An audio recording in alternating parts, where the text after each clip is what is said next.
mày là đố đấy, tao gọi.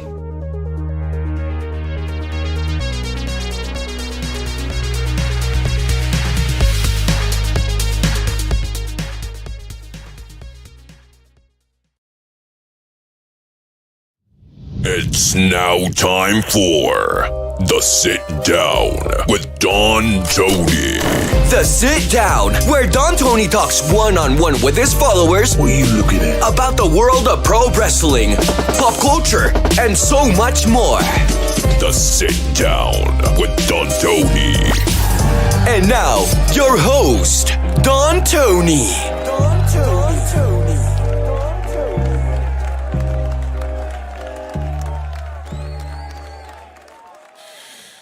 Oh, lighten up, Francis. Lighten up. Not everything in AEW is bad, but a lot of it is definitely subpar.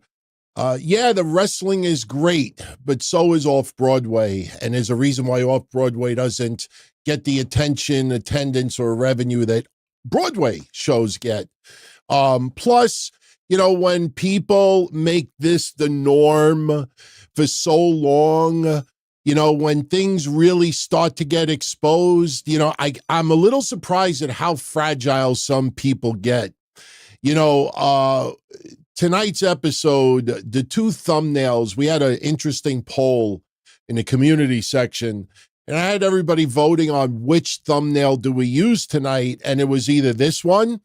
You know, everybody is trying to tease that Becky Lynch could possibly go to AEW, and we'll have a little discussion as to why that is not the case, or the even worse, the ridiculous reporting that MJF could possibly, well, if you pay attention to some news sites, reportedly making $60 million.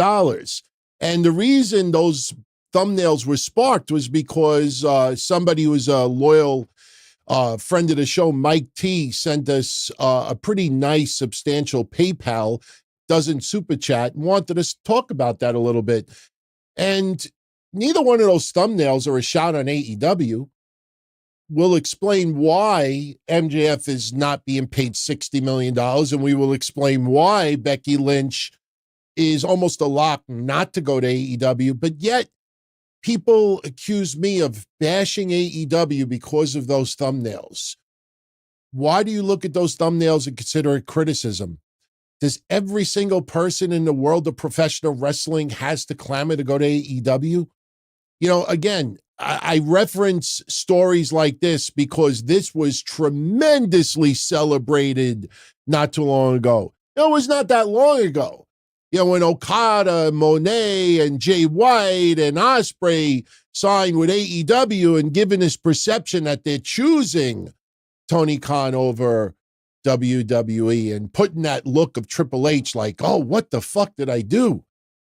You know, I think it's safe to say, based on attendance being down, based on ratings being down, based on revenue being down, based on pay-per-view buys being down, based on the negative publicity, that maybe WWE is steamrolling right now. Whether you like it or not, that apparently is the case. But I will say something positive right now. I do believe AEW has hit their rock bottom for now.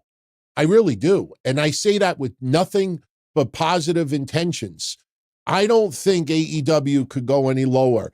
Yeah, there might be a special occasion or something out of the ordinary that may cause a little bit of a viewership drop, but I think the sixes are, you know, out of the question going forward.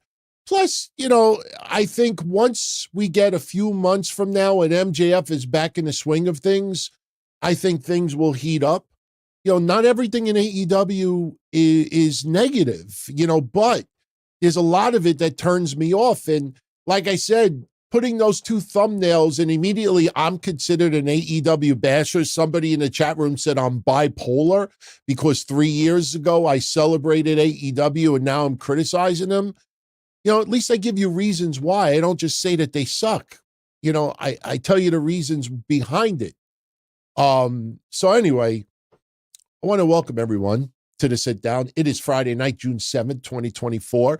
We did not do a show last week because I actually had to go to my brother's wife's 50th birthday party, which was okay. Anybody ever hear of, what was his name? John Peasy? He was on America's Got Talent, ventriloquist comedian. He actually was there. He was a special guest and he did his whole act. I recorded some of it, but I forgot to put it in this computer. I was going to share with everybody tonight.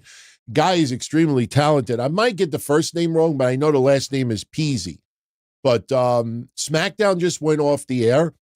And while I commend a lot of people out there, you know, on social media and the podcasting world, giving all of their bullet points of what SmackDown needs to do tonight, what SmackDown has to do tonight. Jimmy Uso should show up. Jey Uso should show up. This should happen. This should happen. This should happen. Oh, we are in the middle of a roadblock called Clash of the Castle. Clash at the Castle. We are in the middle of a roadblock, and WWE needs to eat weeks. WWE has always been episodic television, but if we're being a little bit honest as well, was SmackDown tonight a bad show? No, not at all. I thought SmackDown was a lot of fun. Gargano and Grayson Waller was decent, and that further builds the storyline of Grayson Waller and Austin Theory breaking up down the line. Tonga Loa being inducted into the Bloodline is going to enhance that power that Solo Sikoa is using or misusing, however you want to look at it. You know, some storyline developments, but unfortunately, Clash at the Castle is between now and SummerSlam. So you have Piper Niven taking on Bayley. You have Bianca Belair and Jade Cargill taking on Zoe Stark and Shayna Baszler and the Unholy Union. WWE has totally misused the Unholy Union for a year. And now suddenly we're supposed to buy into them getting a tag title shot. Look at Candice LeRae and Indy Hartwell. As much as we like both of them, and I was a huge supporter of Indy Hartwell in NXT, I was one of the only people that said when they were doing these petitions, bringing Indy Hartwell to the main roster, I said, no, not now. She's not going to be used the right way. She's got to leapfrog too many people. They brought her on there, and all they do is just get squashed over and over and over and over and over again because there isn't any other tag team enhancement talent. You could only see Natalya and Tegan Nox that many times. So you misuse people and they get title shot after title shot after title shot. Johnny Gargano and Tommaso Ciampa, let's be honest, they got like 3 title shots already and they're still milking this. What is my point about all of this? This is episodic television on steroids right now. Things that should go down within 2 or 3 weeks are going to take 4 to 6 weeks, maybe even more. Nia Jax wins Queen of the Ring. She ain't getting a shot until SummerSlam. And that's fine and everything, but we're supposed to get the suspension of disbelief that Piper Niven is a legitimate shot at Bayley. This is the bump in the road premium live event. That's what it is. And I don't mean to say this out of disrespect, but I got to say it. I've always been a fan of Piper Niven. I always supported her when she came in as Dewdrop. Back at those days when Mish and I were still doing shows together, we used to sing a lot of love for Piper Niven. But tonight reminded me why Piper Niven usually only says 1 or 2 sentences. I need subtitles, please. She was on there today. You know nothing about me and my journey. And I'm like, I can't understand like half the things that she's saying. And she said something like, I was already doing Ciampa before I walked the door. I'm like, subtitles. I honestly, like half the words, her accent is so strong. And yes, me as a New Yorker, other people from different countries make fun of my accent. But Piper Niven, half the things she said, I can't understand her. You know, I've been in this journey before I walked to the store.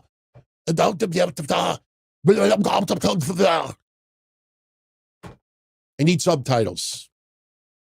And I like her. She is very talented. Plus, you know, I'm a little tired of this dissension. They did it with the Bloodline and Sami Zayn. They do it with Legado del Fantasma. They do it with the Judgment Day. They do it with this. They do it with that. You know, Bayley saying to Piper Niven, you don't need Chelsea Green. You should do things on your own. I've always respected you, Chelsea. Piper. I'm sick of this. I respect you. You don't need them. You don't need her. You don't need him. You could do things on your own. Otis, Piper, and Sammy, so many people. It's just over and over and over again. So even though it was a decent episode of SmackDown, this is taking the scenic route. My God, if you have to travel 50 miles somewhere, right now WWE on SmackDown is giving you the 400. It's like MapQuest. Or if you're on Google Maps, hey Google, hey Siri, hey Alexa, how do I get to Stamford, Connecticut? And for here, it's probably like 37. It actually started talking to my phone. Stanford, you can ask Siri to report any crashes or hazards. I forgot to have my cell phone in this room. Unbelievable. Shut up! Oh my God, shut up. Anyway. Yeah, I actually intentionally don't like using the word Alexa on the shows because I know a lot of you, when Alexa Bliss used to be on the television, I can't tell you how many times my thing would go off. And I literally had to change the setting to computer because if you have an Alexa in your house, it'll go off. And I keep saying Alexa right now because a lot of you are probably like, yes. But yeah. Anyway, enough of me rambling. We'll talk a little bit about SmackDown tonight. We'll get into your questions. If you haven't done so already, you really should go out of your way and check out this past Sunday's edition of the Don, Tony, and Kevin Castle Show, which you can actually access here on YouTube, not just for channel members this weekend. We did a special episode. We celebrated Kev's birthday, and we got into some tremendous, awesome topics. Great discussion. And this Monday, Kev will be back with me once again for the Don, Tony, Kevin Castle Show, 11:15 p.m. in our Discord right after Raw. And look, next week is the go-home shows to Clash at the Castle. Some matches were added tonight.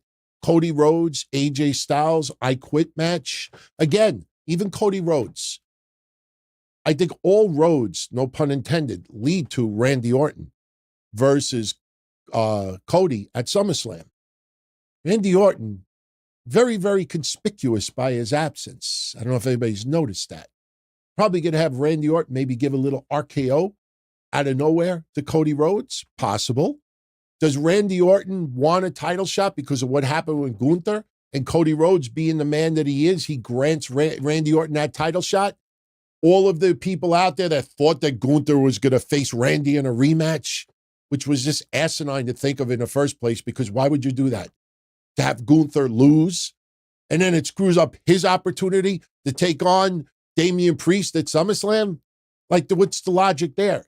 So Cody Rhodes taking on AJ Styles. Listen, AJ Styles doing the Mark Henry last week was great.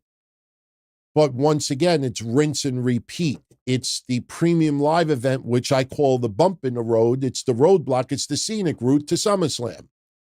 No way we're getting any title changes in Scotland. This is basically, premium live event for that country.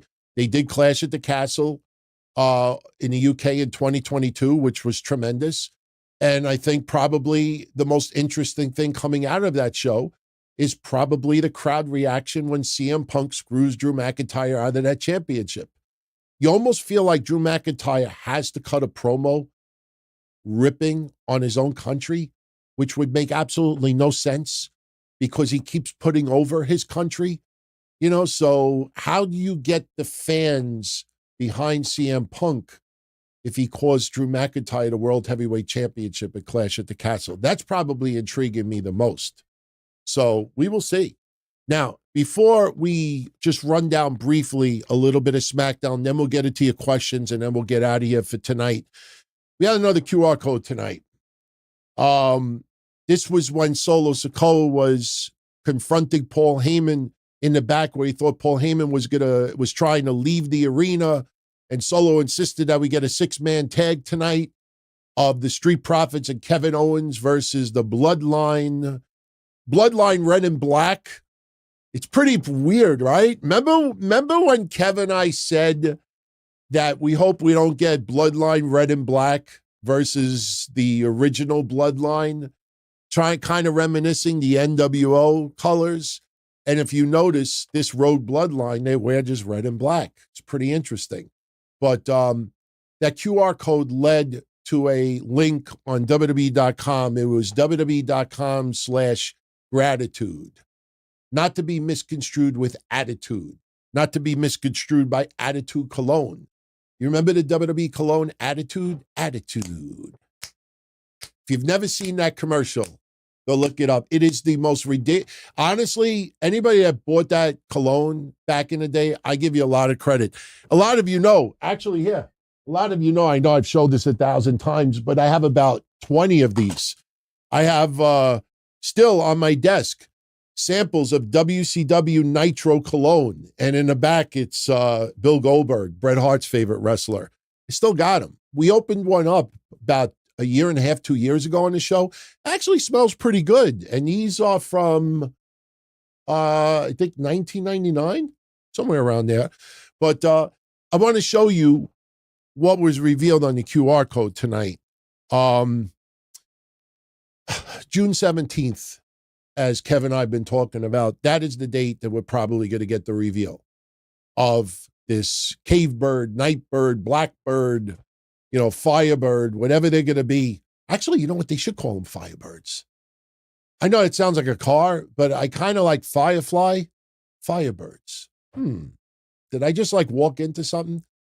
They should call the people in the crowd the firebirds. Well, anyway, here's what the QR code said tonight. WWE.com/gratitude. Hello. For now, I'm not speaking to them. I intend this for you. You helped me find his way and guided him back home. You found him so I could open his eyes. A new journey began, but we never know how long a journey will last. What I knew to be true was no more. Suddenly, I found myself without a path. I believed myself to be lost. I allowed myself to be blinded. I was going to let the cave win, but I did not stay that way. I found my way out of darkness.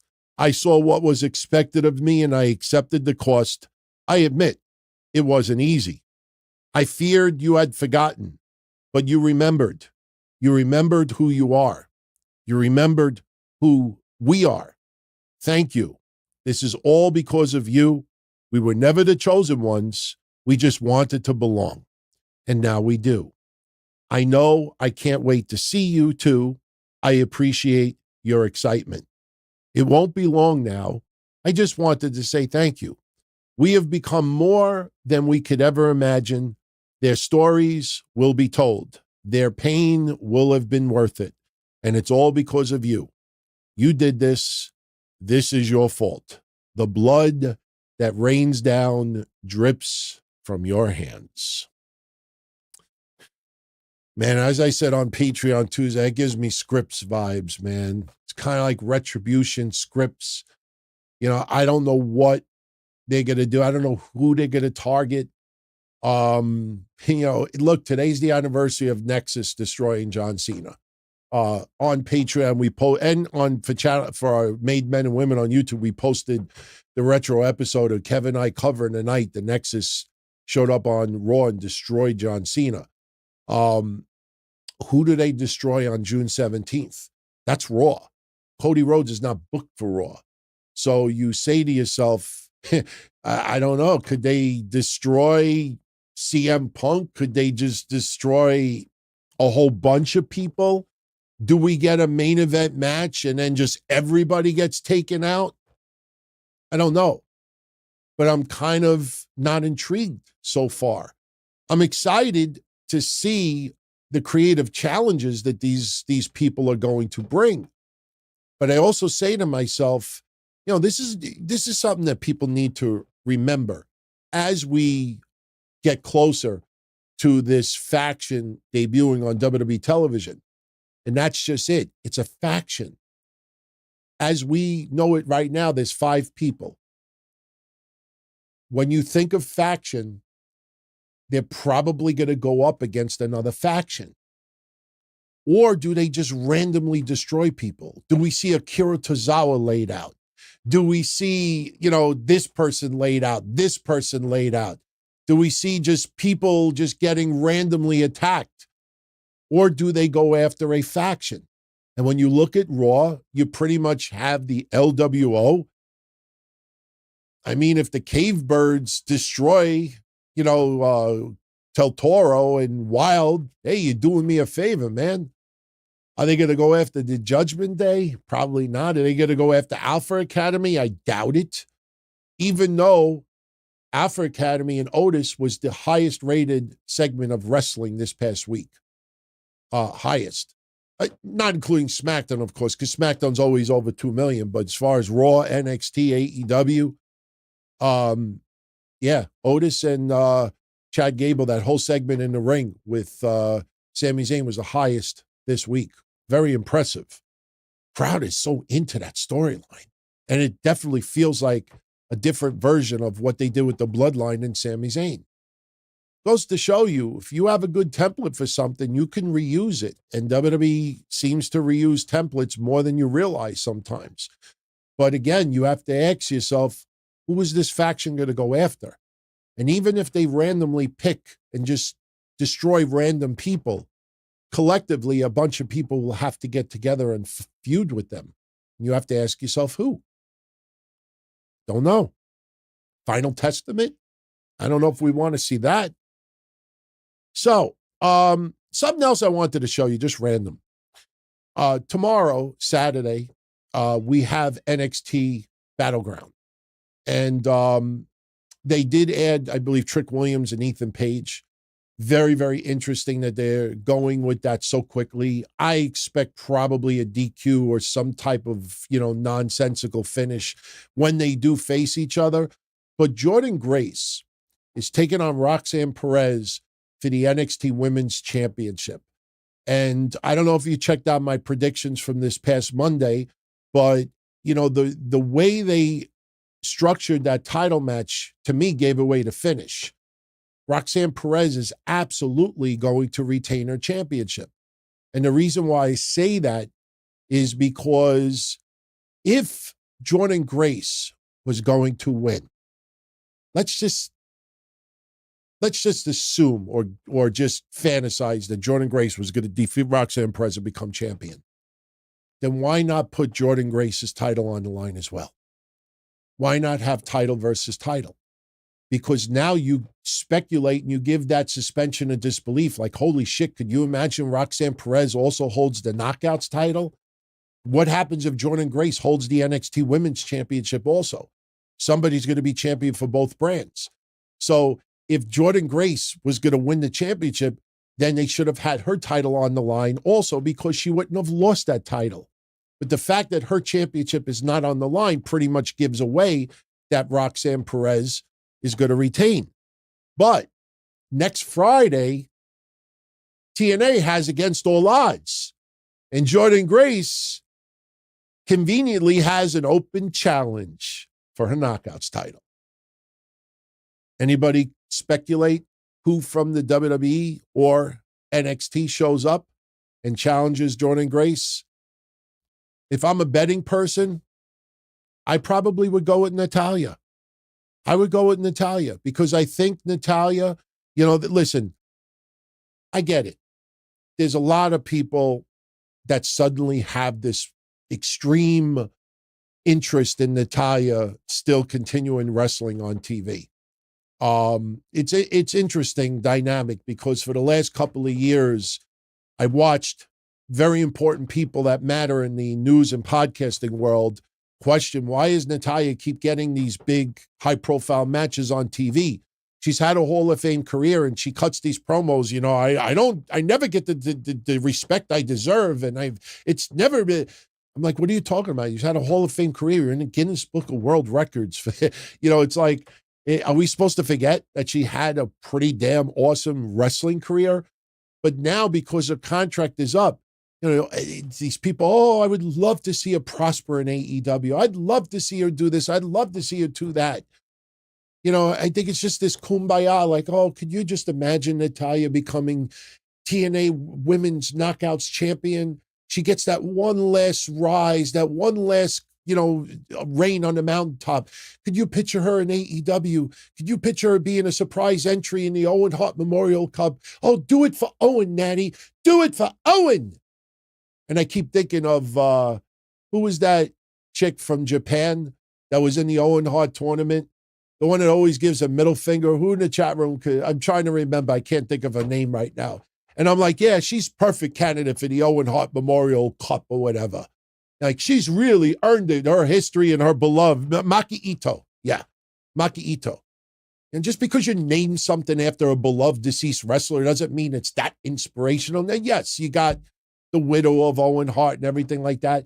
But at the end of the day, I think WWE would be absolutely stupid to let Natalya go, because Natalya is a veteran. Natalya is a trainer. Natalya is an inspiration. Natalya is a locker room leader. People laughed at me. If anybody's newer to my shows, here's a little revelation, and some people in the chat will back me up on this. Like 3 years ago, I don't know if it was 3 years or 4 years ago. Remember when they did the draft and they had the war room for Fox and the war room for the USA Network, and Fox had that stupid, goofy robot? Remember that one? I said on that draft that Natalya was probably the biggest, most important draft pick in that draft, because she can definitely build that women's division, not on television, but she is a locker room leader. She is a trainer. She is definitely a person that you go to that could help guide the younger stars of tomorrow. I swear to God, I actually said Natalya was probably the most important women's pick of the entire draft. So I do have a lot of appreciation for Natalya, but at this stage of the game, just because you complain doesn't mean you should get. To me, sometimes Natalya comes off more as a Karen than Chelsea Green does in her character. And I say character. But I think WWE absolutely has to keep Natalya. You need that veteran presence, that aunt, that woman that it could be that locker room leader for the women's division and help guide the younger stars of tomorrow. It's not going to be Becky Lynch. Becky Lynch is still way too young in her career, even though she's been around for a while, to be that person. Natalya is the best person for that position. The problem is, does Natalya want that? We had that conversation about 4 or 5 weeks ago, that part of the negotiations with Natalya's contract is that WWE wants her to be focused more as a trainer for the women that are trying to build their futures on the WWE. And they're kind of doing that now by having her work a little bit in NXT, but they want her to have that role. And if Natalya feels, no, I still can do it, I still want to be a full-time wrestler, I don't want to be a trainer, then I'm going to go do that. I'll give you a name from the past. God rest his soul. Really, really loved this guy. Became friendly with him, and I'm very, very privileged to say that. Chris Candido. A lot of people don't know this, but towards Chris Candido's reign in the WWF when he was part of the Body Donnas, WWF wanted him to be more of a trainer behind the scenes than an actual active wrestler. Yes, still wrestle, but also as a trainer. They wanted him to help bring up The Rock when he was still, I don't even think he was on the main roster as of yet. And he's like, no, I still have a lot in the tank. I'm not ready to become a trainer. When we see some more veteran talent that are picking up and, like Edge, Edge still wanted to have an in-ring career and not be more of an ambassador, trainer, working a little bit behind the scenes. Not everybody is ready for that step. For some people, it's acknowledgement that your best days are behind you. That's not an easy thing to do. When wrestling is your love and is your world for the majority of your life, to close that chapter and enter another one, for some people, it is fine. You look at Triple H. Triple H, obviously he had the heart issue, but even before that, Triple H embraced the fact that, hey, my days in the ring, I'm fine. I'm content. I want to focus on helping the other wrestlers do it. Some people are content to close that chapter and work behind the scenes. Not everybody could do that.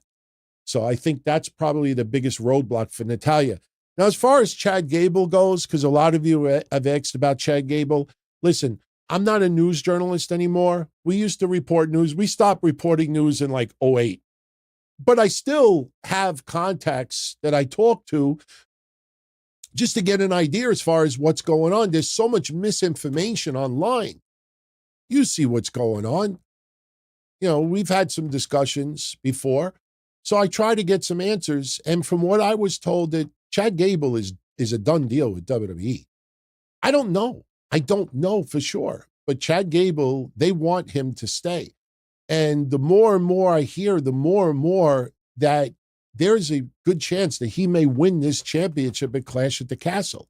If we're going to get any title change at Clash at the Castle, it's going to be Sami Zayn and Chad Gable. Sami Zayn is kind of stuck in the mud right now, if you really think about it. It might be a little bit too soon for him to drop that title since he ended Gunther's reign. But Chad Gable, listen, I wanted Chad Gable's first title win to be at a WrestleMania and for him to be as a babyface. But Chad Gable is so good at what he's doing right now. I think Chad Gable winning the belt would be pretty freaking epic. Now, one last thing, and this is what sparked this banner for tonight. I think I did a pretty good Photoshop job with Becky. Some people were annoyed because I put my logo over part of it. Yeah, I do that so nobody takes my work.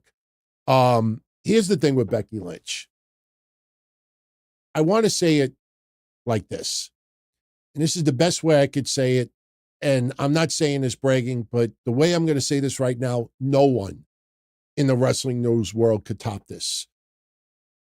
Only Becky Lynch and the WWE would know what Becky's future will be.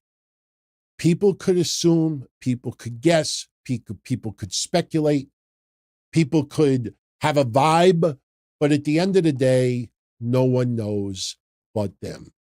One thing is for certain, though, is that Becky Lynch and Seth Rollins is training for a return. Becky Lynch is committed to WWE. And Becky Lynch, to go against that, to go to AEW, because people want to fantasize her against Toni Storm, her against Mercedes Moné. With all due respect, I don't know anybody out there that's fantasizing her versus Yaki Makamaka, or Mariah May or Saraya or, or Deonna Purrazzo. Oh, yeah, maybe a great match for one episode of Dynamite, but what do you do 6 months from now? You saw the problem with Mercedes Moné. Somebody that comes in wearing CEO gold, trying to perceive that she is the number one person in the world, and she's about the Monet, and she walks in and she's like, instead of going for the AEW Women's Championship, I want all the titles. I want everything. I want yours, yours, yours, and yours. No, I got a boo-boo. I hurt my leg, and I have unfinished business with Willow. It's like, that's a CEO? That's actually kind of like the opposite of a CEO. If you even want to split hairs, MJF returns. I want the title. I want Samoa Joe. I want Swerve Strickland. I want Adam Cole. I want the whole Devil's Army. No, he's going to fight the Spanish Batista, Rush, who to me looks like a kind of version of Batista. And I like Rush. Come on, man. I have no problem with MJF taking on Rush. But when you return after all this time and you lost your championship to Samoa Joe and Adam Cole and the Devil's Army and all this stuff and all those backstage attacks and all this and all that and all this, and you're going to fight Rush.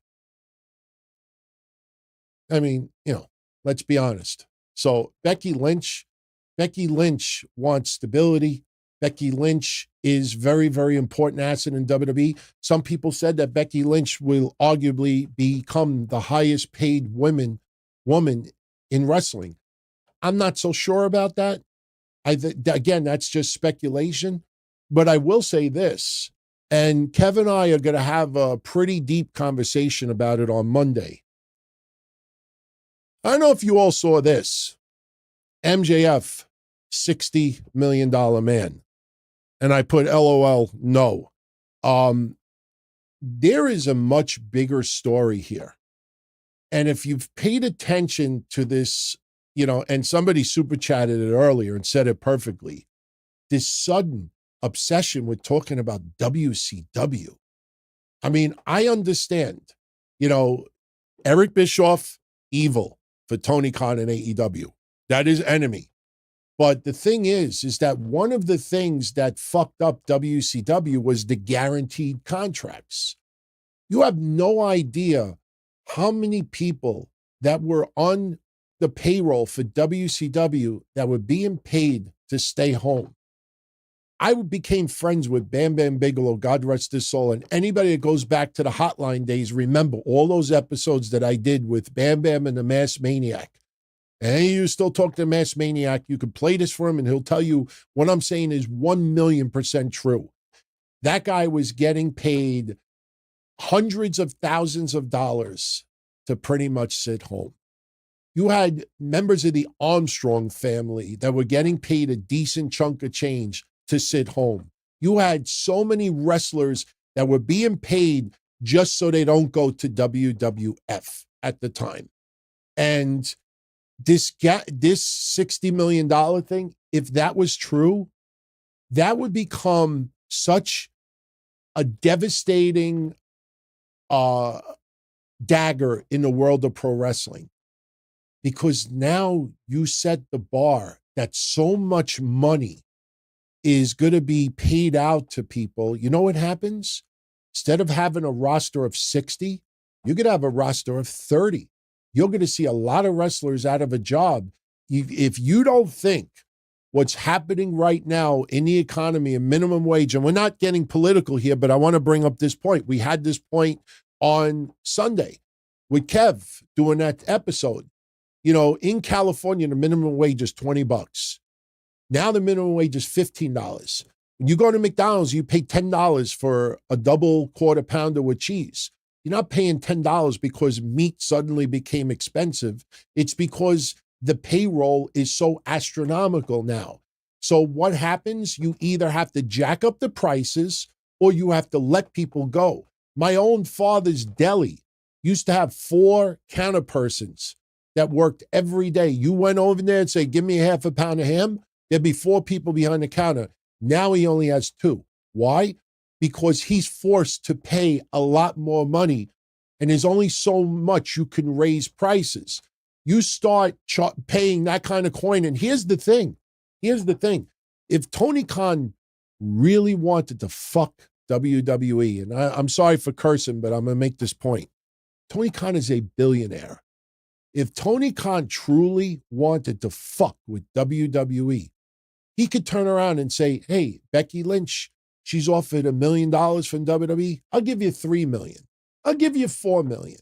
Every time WWE negotiates with a big name, Tony Khan could say, I'm a billionaire. I don't give a fuck. I got no wife. I got no kids. You know, responsibility. My dad could take care of himself. He's got money. My mom's got money. I have all this money. What am I going to do with it? I have no pets to leave it to. I'm not leaving it to fucking research. He could turn around and piss away $1 billion and fucking just sign everybody that comes up for free agency with the WWE. And then all of a sudden, Akira Tozawa would be a United States champion. I know I'm exaggerating. But if Tony Khan really wanted to fuck WWE where it counts, overpay for everybody. Overpay for everybody.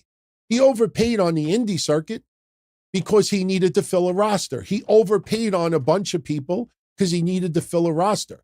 You really want to stick it to WWE? Whatever WWE offers Becky Lynch, I'll give you 5 times the amount. You want to sign Chad Gable? No problem. I'll give Chad Gable 3 times the amount. And you'd start saying to yourself, okay, what happens when Tony Khan is writing those kind of checks? And every time somebody comes up for free agency, WWE now realizes, holy shit, we got this billionaire money mark that's given 5 times the amount of money that this person is what we really want to pay this person. Now you're forced to match it because some people are absolutely essential for your company. And what do? That money has to come somewhere. Your investors get involved. Shareholders will contact TKO and say, what the fuck is going on? Suddenly the payroll is $50 million more. When we had COVID and WWE was getting record profits and they released 50 people, what did you see on the ignorant social media? Oh, budget cuts. You're getting the most money you've ever made. You're making record profits. Budget cuts? What are you talking about?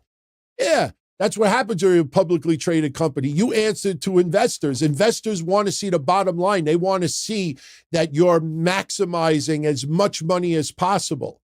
So what happens? They downsize. They didn't have to tour. They have to stay in Thunderdome. So they only need 30, 40 wrestlers instead of 110 because they signed 60 people when they hit $100 a share after they inked the Saudi Arabia deal. So what happens? A couple of years later, the economy falls to shit. We get COVID. And WWE's like, okay, how do we keep the investors happy? How do we keep our worth up? Okay, let's trim the payroll. And we're trimming the payroll and people are staying home and they're forced to, get Uber Eats and Grubhub and order pay-per-views and sit at home and watch loads of TV or game or stay on the computer all day because you can't go out.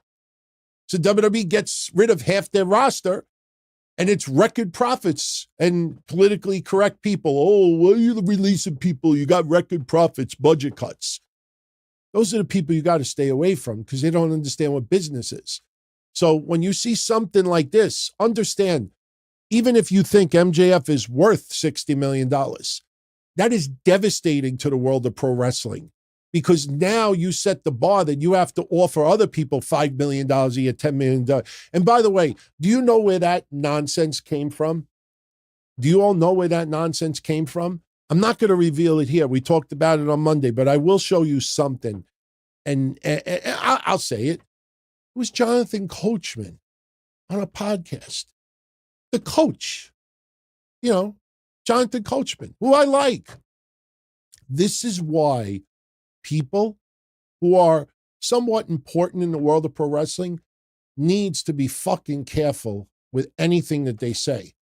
Jonathan Coachman, in his assumption, thinks that MJF negotiated himself now in the right position where he got the most money from Tony Khan because he could have went for WWE, even though MJF worked out the deal a long time ago. And Jonathan Coachman in passing says, yeah, he's probably making $15 million a year for 4 years. That's all he said in the podcast. It wasn't even news. So what happens? This is what transpires as a result. I want to see if I could show you.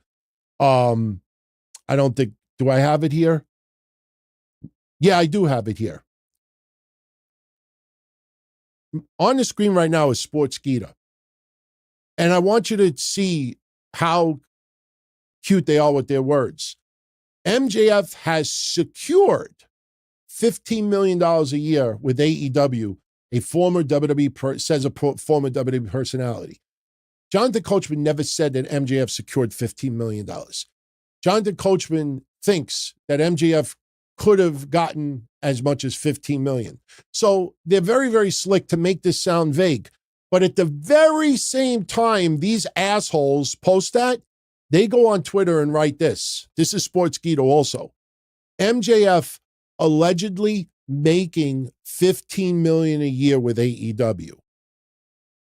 Based on Jonathan Coachman guessing that MJF broke the bank.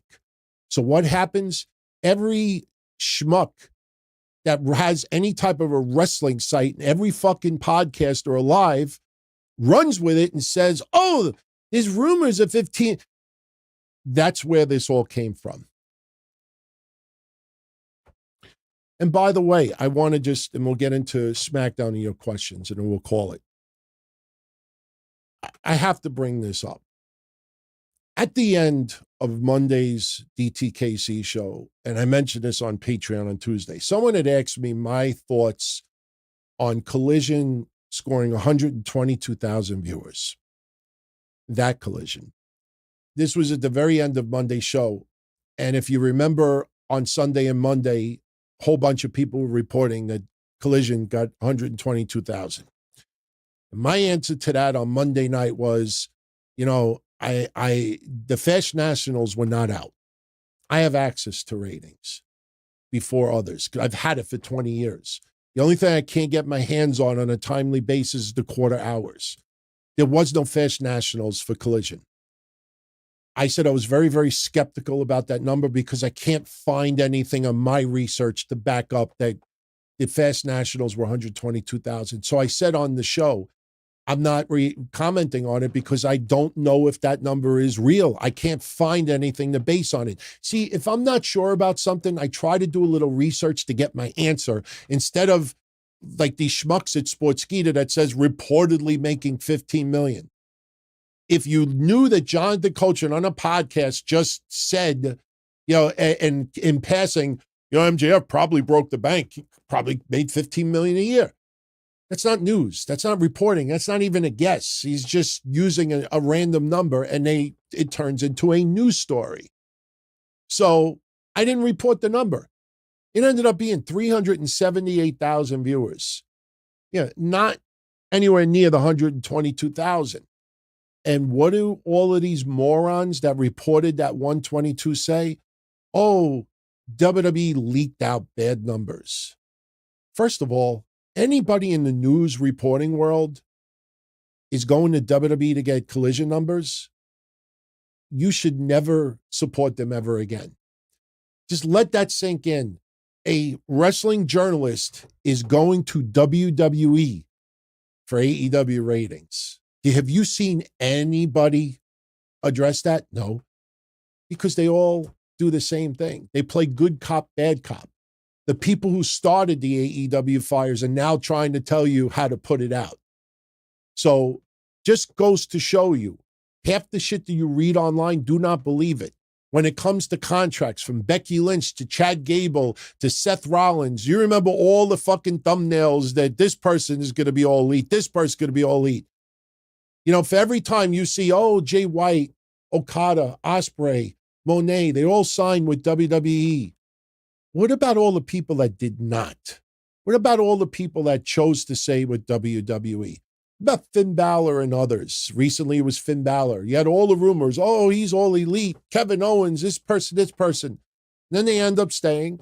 So every time you hear 2, 3, 4 people that signed with AEW, and now I got to look into this a little bit further, but there's reports going around that Will Ospreay is going to be taking time off due to his AEW hectic schedule. That's how they worded it.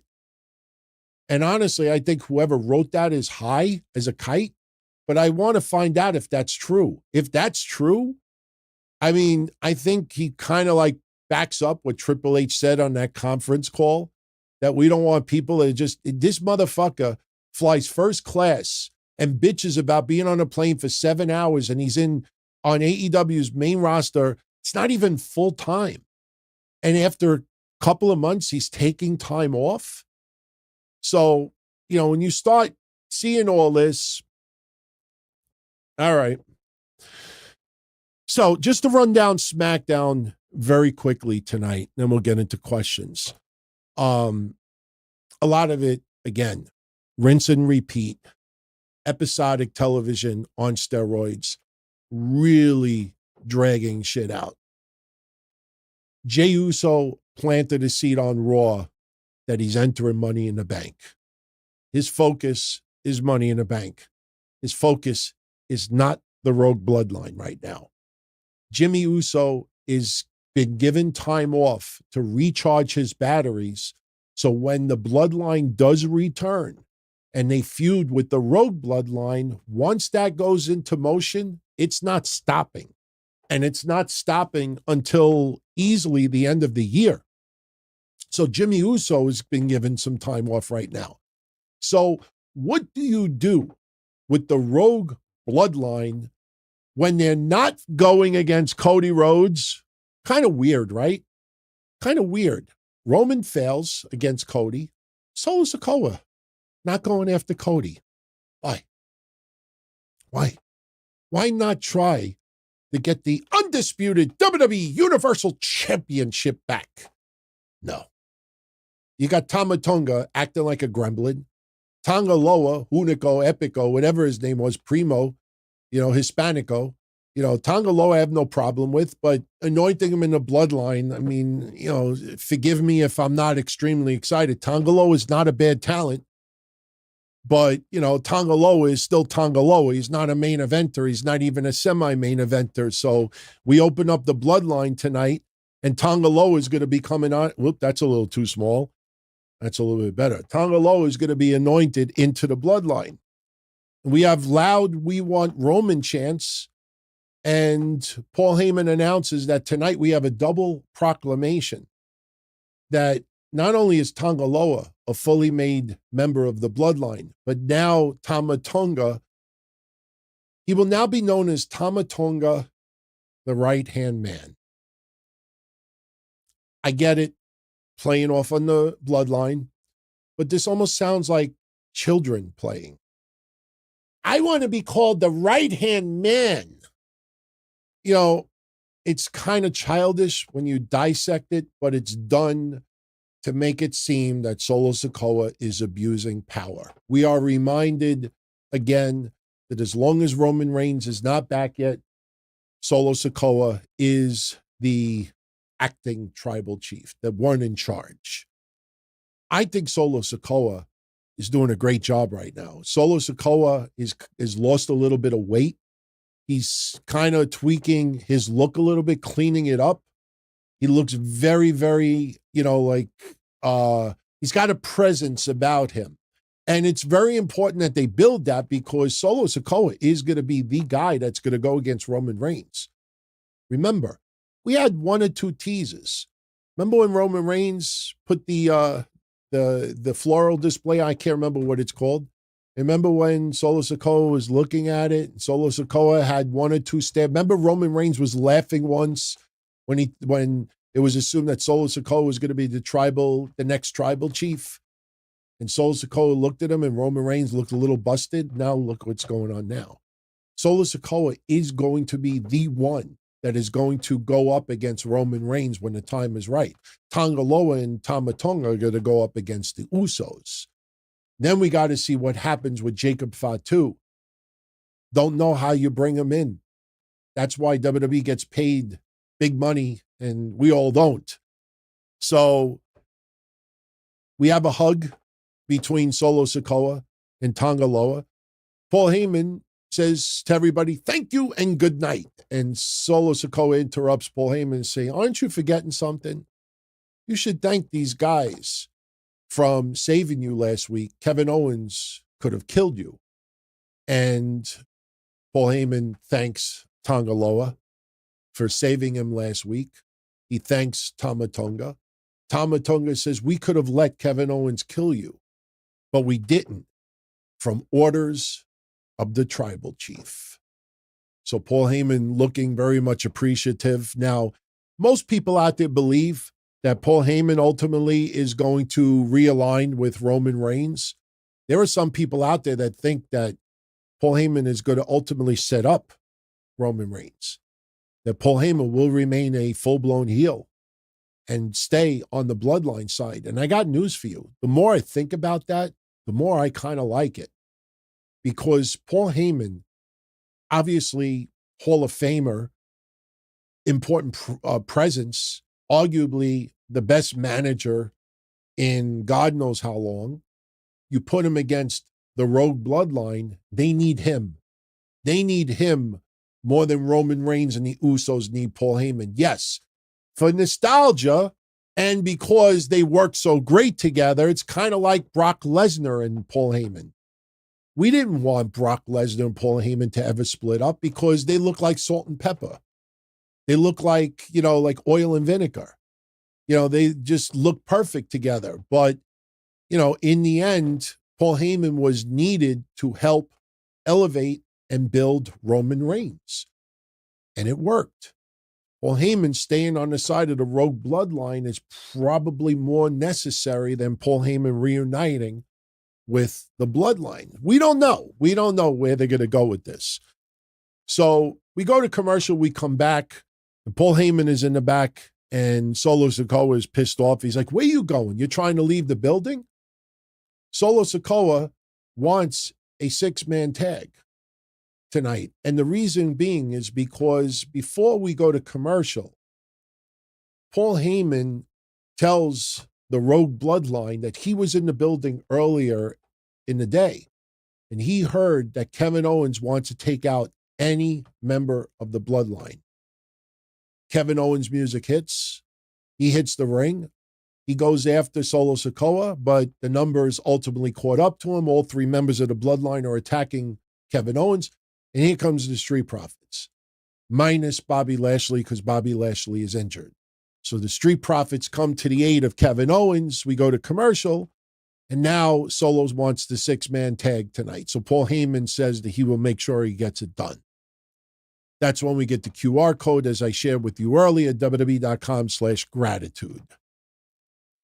So earlier in the day, we thought that Indy Hartwell was going to take on Jade Cargill. That was never the plan.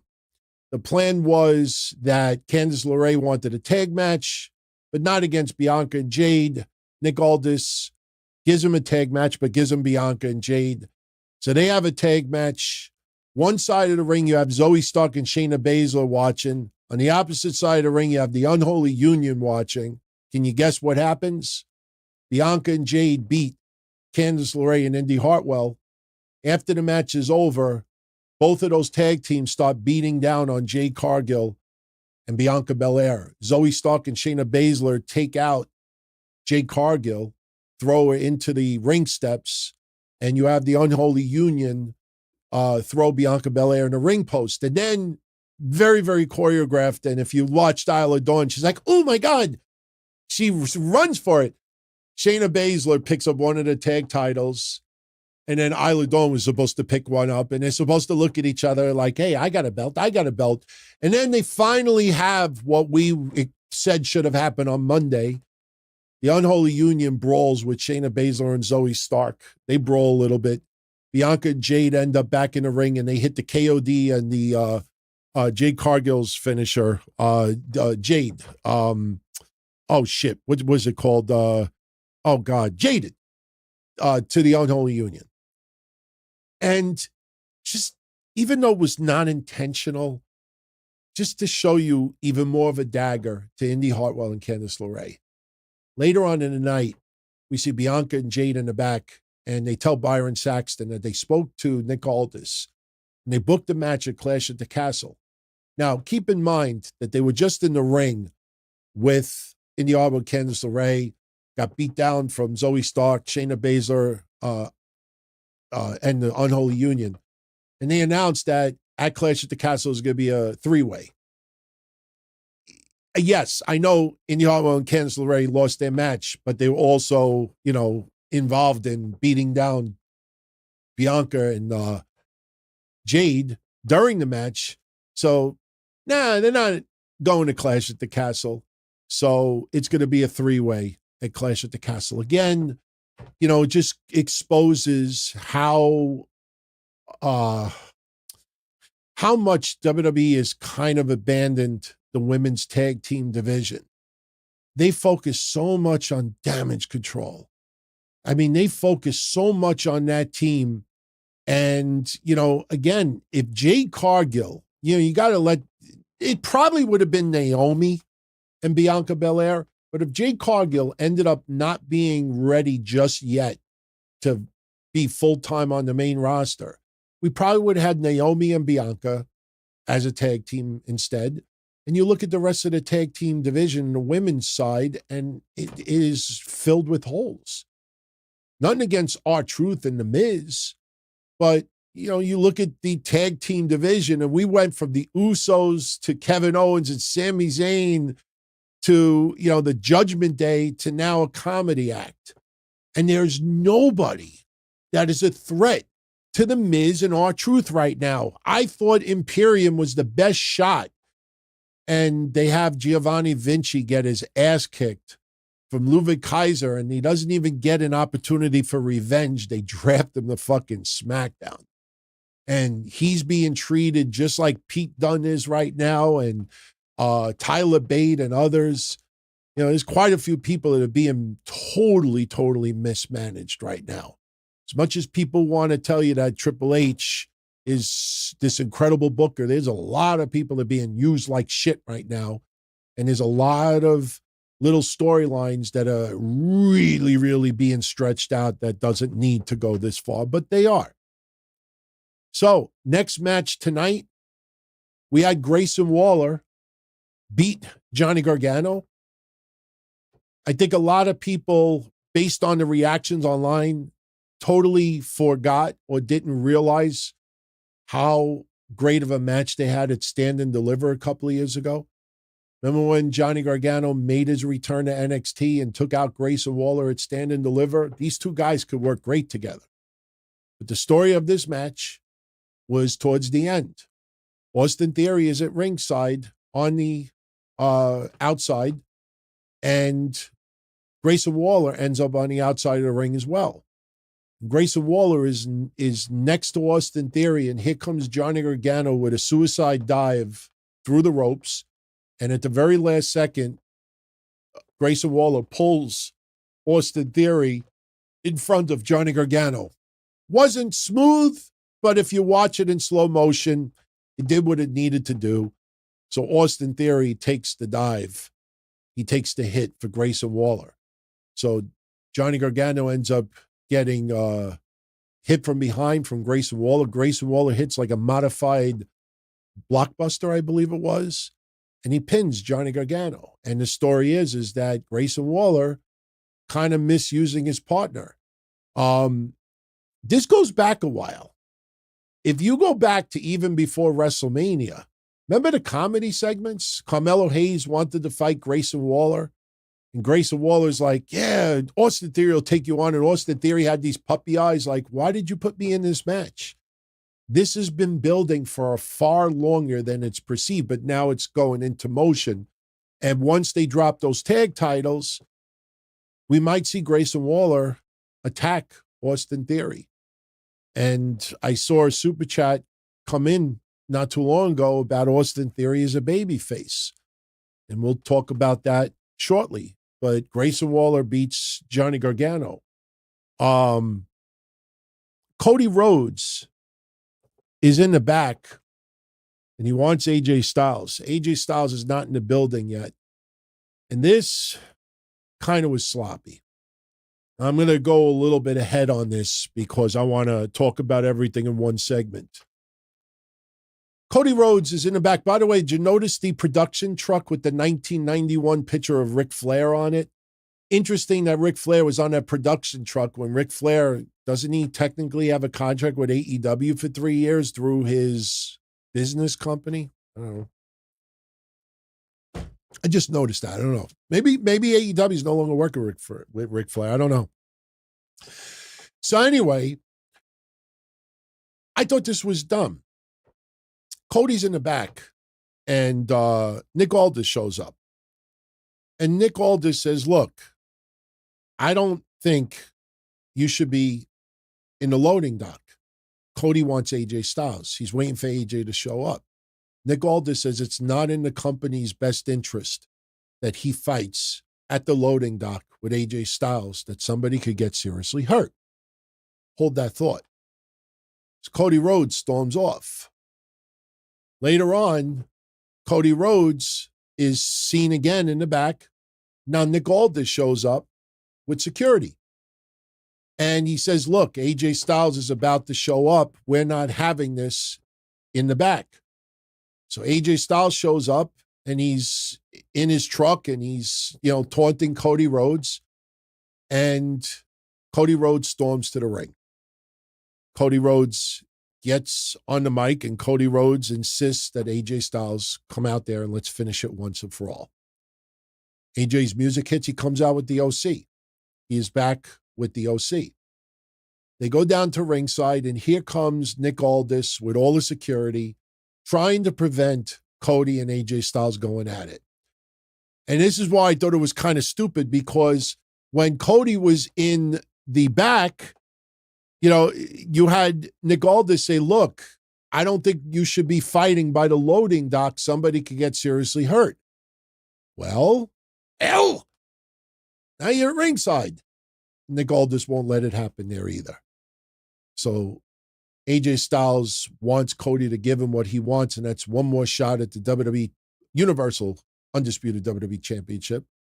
And Cody Rhodes says, yeah, no problem. But it's going to be a Clash at the Castle, and it's going to be an I Quit match. So it is now official. It is just an I Quit match. I don't think it's I Quit WWE. Would WWE dare do that in storyline? AJ just signed a new deal. I don't see that happening, and I don't see AJ Styles as a regular on NXT's roster. I mean, sure, he could feud with Ethan Page or, maybe Trick Williams, but I don't think AJ Styles should be NXT. AJ Styles definitely is much bigger on the food chain, and he could still go at a very, very top level.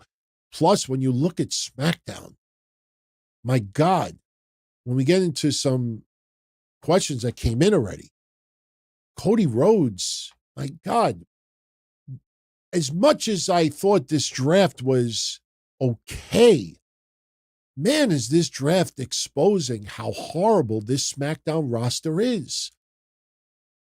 Logan Paul, we expected. Kevin and I predicted that Cody's first feud would be Logan Paul. Okay, fine.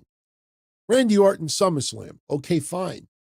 Outside of that, it's like Bloodline. That's it. I mean, there's really almost nobody.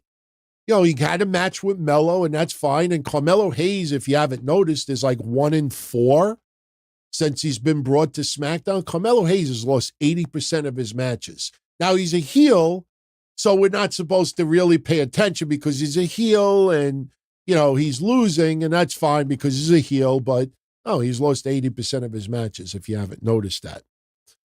So that match is set for Clash at the Castle. LA Knight, and this is building to SummerSlam, and I'm excited for this because most of you thought this was going to happen at WrestleMania, as did I, but it is now appears it'll happen at SummerSlam. It's Logan Paul and LA Knight at SummerSlam. Logan Paul is not at SmackDown tonight, and this was legit. I actually looked it up. LA Knight wants Logan Paul tonight, and Nick Aldis whispers in the LA Knight's ear that Logan Paul is not there because he is playing Tetris. So LA Knight cutting a promo about playing Tetris and this and that.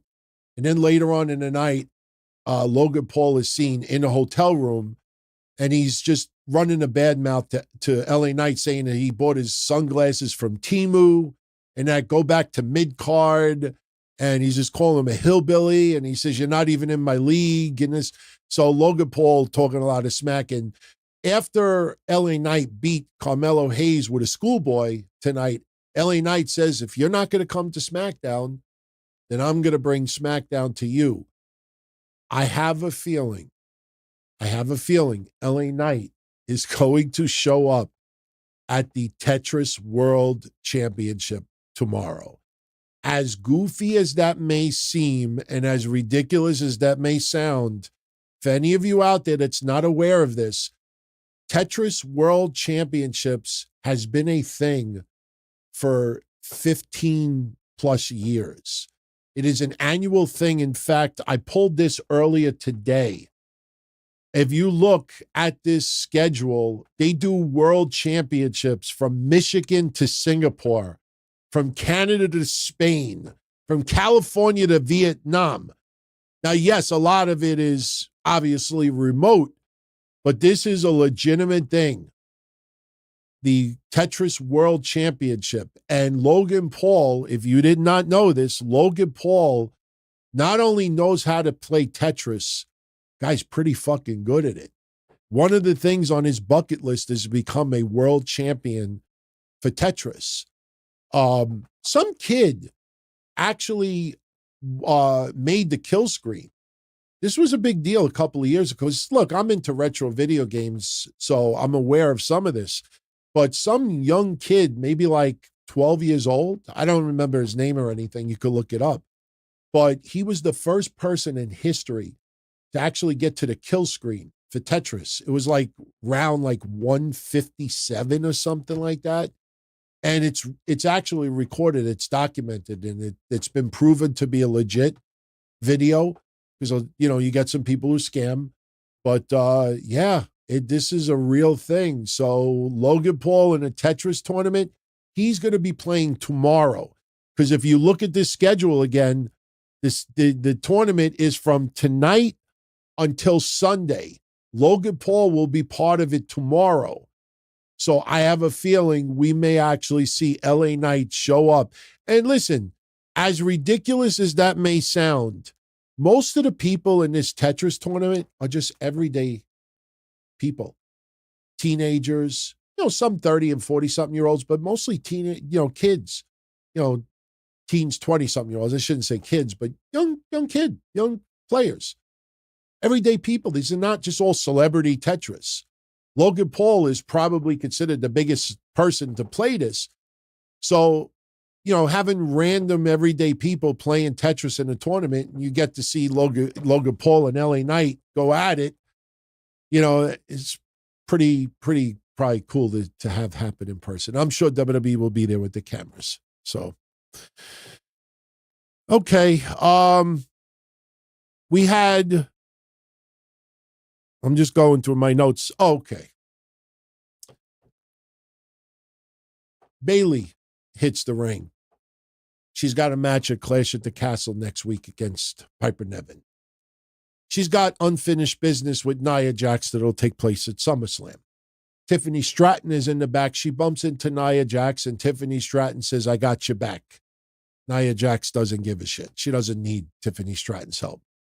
Nia Jax then gets into a little bit of a schmaz with Mia Yim, who will be fighting on Battleground tomorrow in that match to determine the first Women's North American Championship. So Mia Yim getting into it with Nia Jax. Unfortunately for Mia Yim, that win that she got 2 weeks ago in NXT, that was her first win in a year. It probably will remain her only win in a year because I don't see Mia Yim becoming the first NXT Women's North American Champion tomorrow, or this weekend, I should say. And I also don't believe that she will defeat Nia Jax next week because, yes, Mia Yim and Nia Jax got into it in the back. Mia Yim threw a soda in Nia Jax's face. Nia Jax actually slipped. A lot of people online thought it was funny. I thought it was kind of funny as well. And this sets up a match for next week. Again, eating up weeks going into SummerSlam. WWE has nothing else for several wrestlers going into SummerSlam. So they got to just eat weeks. And that's what's happening right now. Nia Jax will go through Mia Yim next week. And then the day after is when Piper Niven will take on Bayley. And then once that match is over with, then Nia Jax finally starts the build to Bayley to SummerSlam.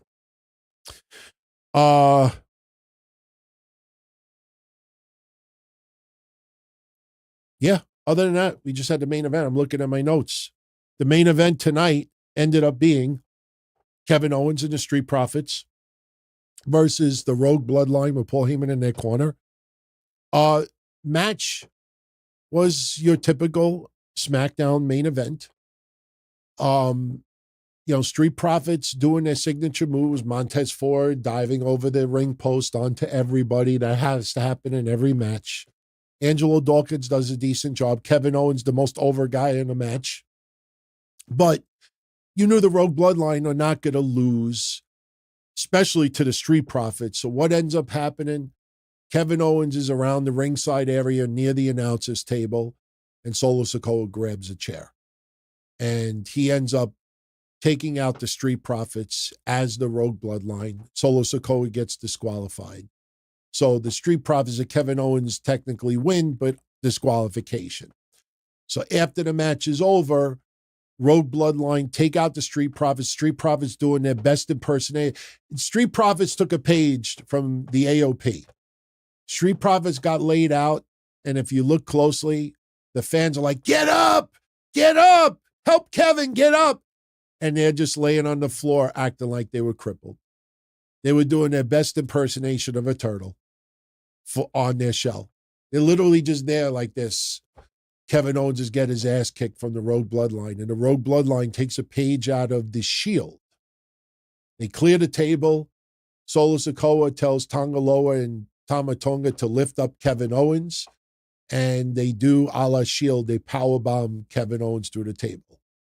And much to the dismay of a lot of people in the news world, in the podcasting world, and everybody out there, no Jimmy Uso, no Jey Uso, no Randy Orton.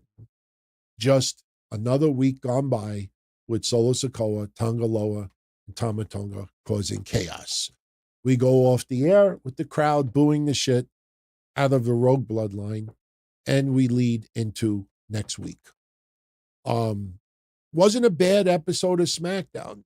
But again, if you missed last week, this is what really, I mean, let's admit it. If you missed last week and this week and just read the results, you pretty much is up to date.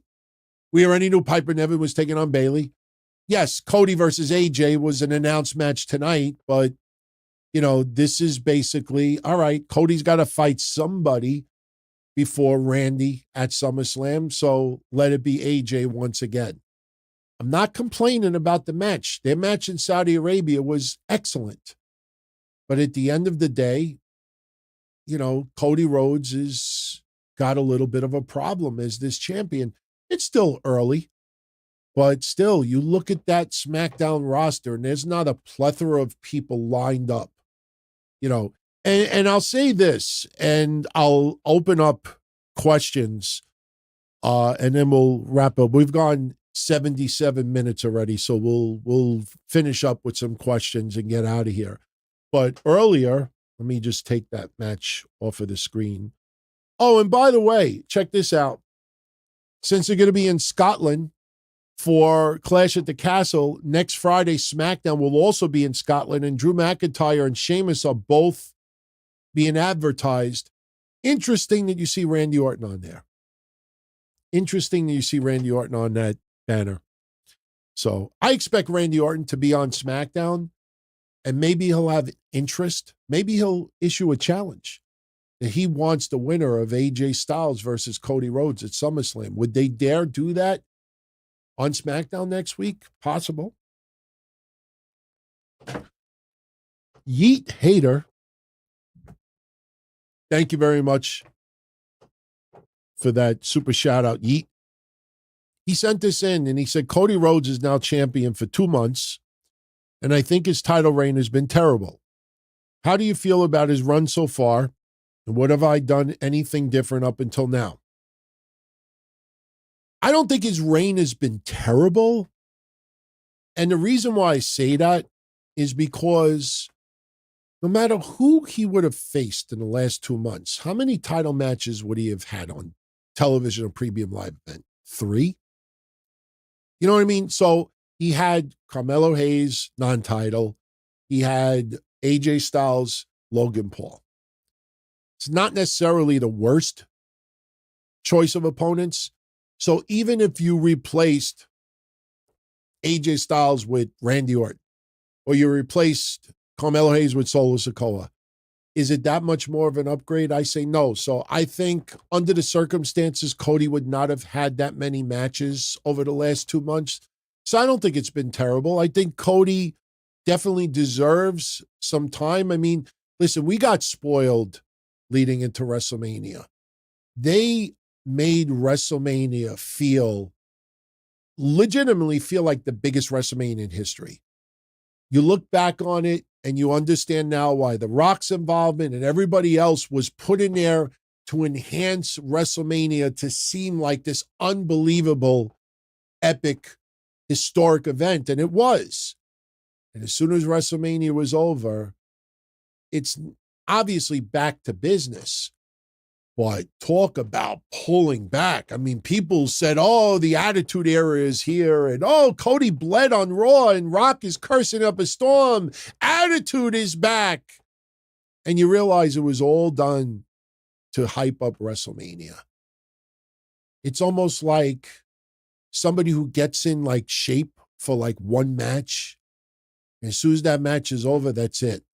Just let it all hang out once again. It's like you do everything for that one moment. And then once that one moment comes and goes, it's like, okay, now I could go back to everyday life. So Cody Rhodes, I think it's a little unfair to base leading into Mania and getting this now. I mean, there was going to be some downtime with this. Damian Priest, I think, has had a worse time than Cody Rhodes. So I don't think Cody Rhodes' run has been terrible. Would I have done anything different? I don't know if I would have done AJ Styles 2 matches in a row. Or what I would have done is have AJ Styles get disqualified, or you could go vintage Backlund. And I listen, I know 99% of you out there, don't care about what Bob Backlund ever did as WWF champion. But what Bob Backlund, they would do once in a while, even when he was still uber popular, up until I would say around 1982, then it started getting old with Backlund as champion. Backlund would get disqualified once in a while. Bob Backlund would just snap. And back in the day, you would just choke someone and the referee would go 1, 2, 3, 4, 5, break it, and then he'd call for the bell. Back then, that was acceptable. Now people would throw garbage in the ring. They could have had something where Cody Rhodes just fucking snaps. And he could even have gotten DQ'd in Saudi Arabia. Or, I mean, I get it. Saudi Arabia, it's a little different set of circumstances, but I probably would not have had AJ Styles lose the way he did in Saudi. And that would have been reason to have one additional match. There's unfinished business. Here, it kind of feels more like we have nobody else for Cody other than Randy Orton. So let's just run it again with AJ Styles. So I don't think I would have done that much different, but I will say this, and this goes for almost everybody on that roster.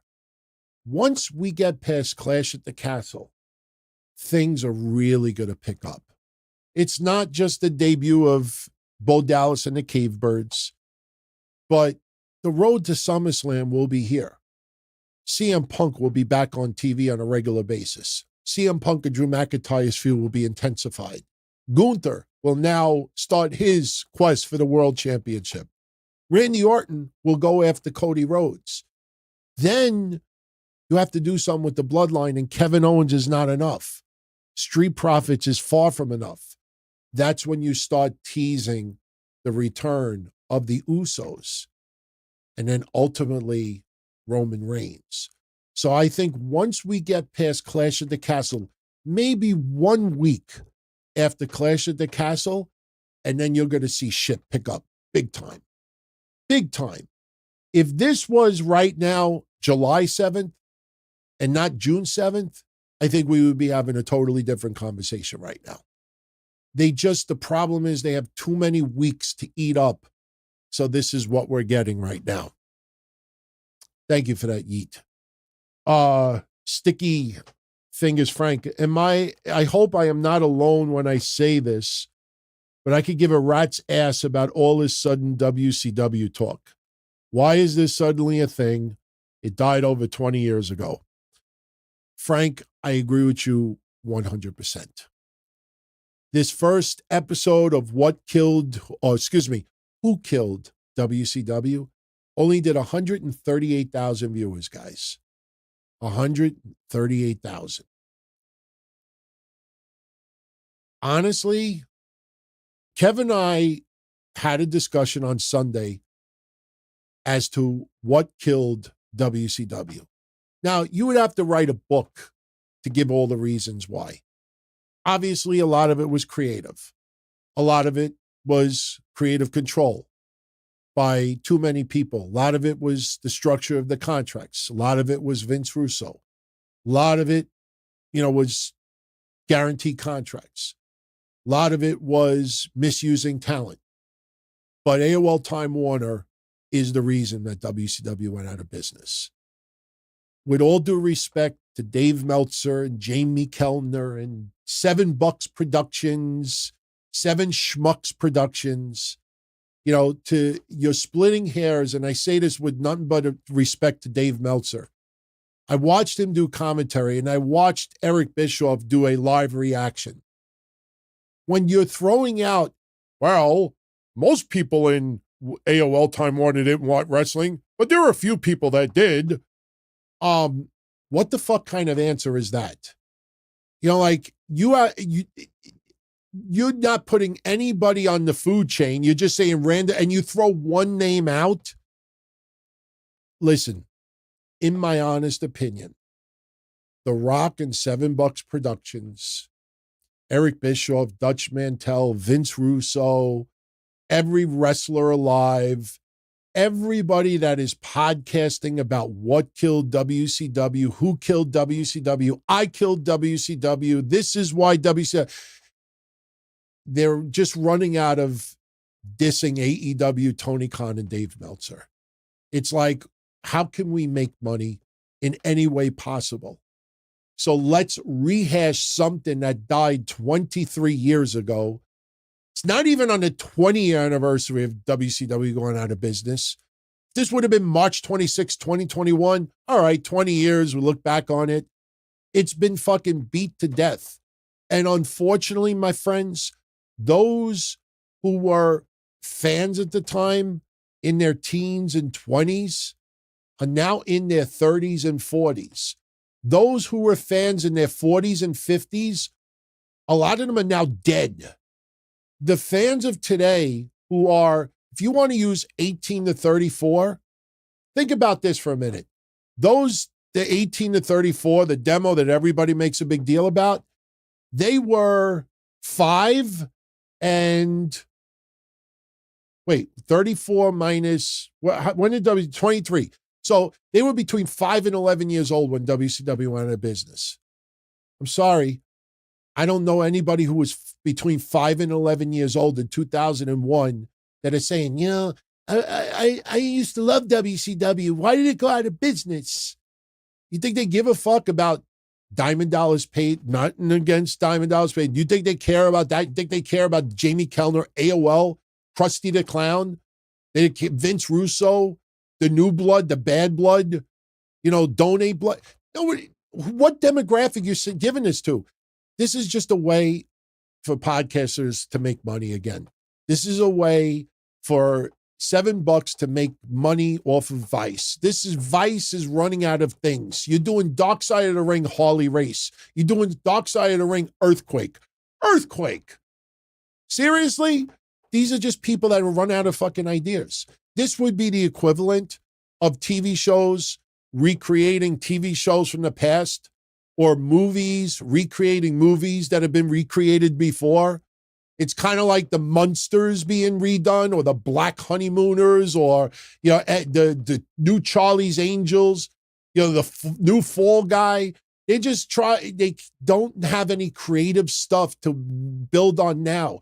That's why, if you notice, and let's be honest, every single one of these giant podcasters out there that were in the business, that are Hall of Famers, without naming names, every single one of them, if you tune into their content, 90% of the subjects and the thumbnails is stuff from yesteryear. They rely on everything from yesteryear. And when it's not on yesteryear, it's bash AEW, it's bash Tony Khan, and out of every 20 clips, one of them will be about a Raw. One of them will be about a wrestler from today. It's all about rehashing stuff from yesteryear. So many people from AOL Time Warner that are no longer around, that aren't even involved with AOL Time Warner. You think they contact $7 to do this? What, for 100,000 viewers? Yeah, it gets 400,000 on YouTube. What the fuck is that? If I had nice tits and a nice ass, I could probably get 1 million views on YouTube. You know, like, there's the audience now. It's just people trying to find a reason to talk about something to make a few bucks off of it. That's all it is. No one asked, Dwayne, with all due respect, nobody asked to see this series, Who Killed WCW? I killed it, motherfucker. Who killed WCW? Who cares? That's my honest take on it. So no, you're not alone. You're not alone. They try. It's almost like the 9/11 was an inside job. I'm not trying to compare 9/11 to WCW. My point is that when people run out of shit to talk about, they come up with this crazy, stupid stuff. Honestly, Penn and Teller, if they still did episodes, they should do an episode of bullshit and use this series as an example of it. Yeet Hater, once again, thank you, Yeet, for the 5 spot. I'm watching SmackDown, and it seems like a split between Grayson Waller and Austin Theory is coming. Do I think Austin Theory could pull it off as a babyface? Man, I've always been a big fan of Austin Theory. Look at my track record. I mean, I've always been a fan of Austin Theory. Even when he was losing, I still thought WWE sees something big in him. And I still take pride on one of the very, very few people. When he lost that briefcase, everybody was on social media. Oh, WWE destroyed him. Look at they might as well just release him now. I thought it was the best thing that ever happened to Austin Theory. I went on the show that night. I said, that's the greatest thing that could happen to Austin Theory. Get that fucking briefcase away from him. That briefcase became a crutch. With that said, though, it is going to be a hell of a big challenge to get Austin Theory over as a babyface. The last time Austin Theory was remotely close to being a babyface is when Dexter Lumis kidnapped him, and then he was found, and Austin Theory's like, oh, we were just hanging out in his house playing video games. I mean, that was the closest I think Austin Theory was ever a babyface to me. I don't know how the WWE Universe gets behind Austin Theory like that. Austin Theory is so good as a heel. I mean, you look at his face, you look at his demeanor, his cockiness, his attitude. It's not LA Knight cool, Stone Cold cool. It's more college, I want to just see your ass get kicked look on his face. So he's going to have to align himself with Cody or Kevin Owens. I think that's the only way Austin Theory is guided to becoming a bigger babyface, unless they do goofy shit with Johnny Gargano again. Could they possibly do that with Johnny Gargano? They can't do it as the Way because Dexter Lumis will be in his new faction. Austin Theory, it's going to be really, really interesting to see if he could get over as a babyface. And I don't know how long it lasts. I could see the fans getting behind it, but man, Austin Theory's so good as a heel. I mean, let me put it this way.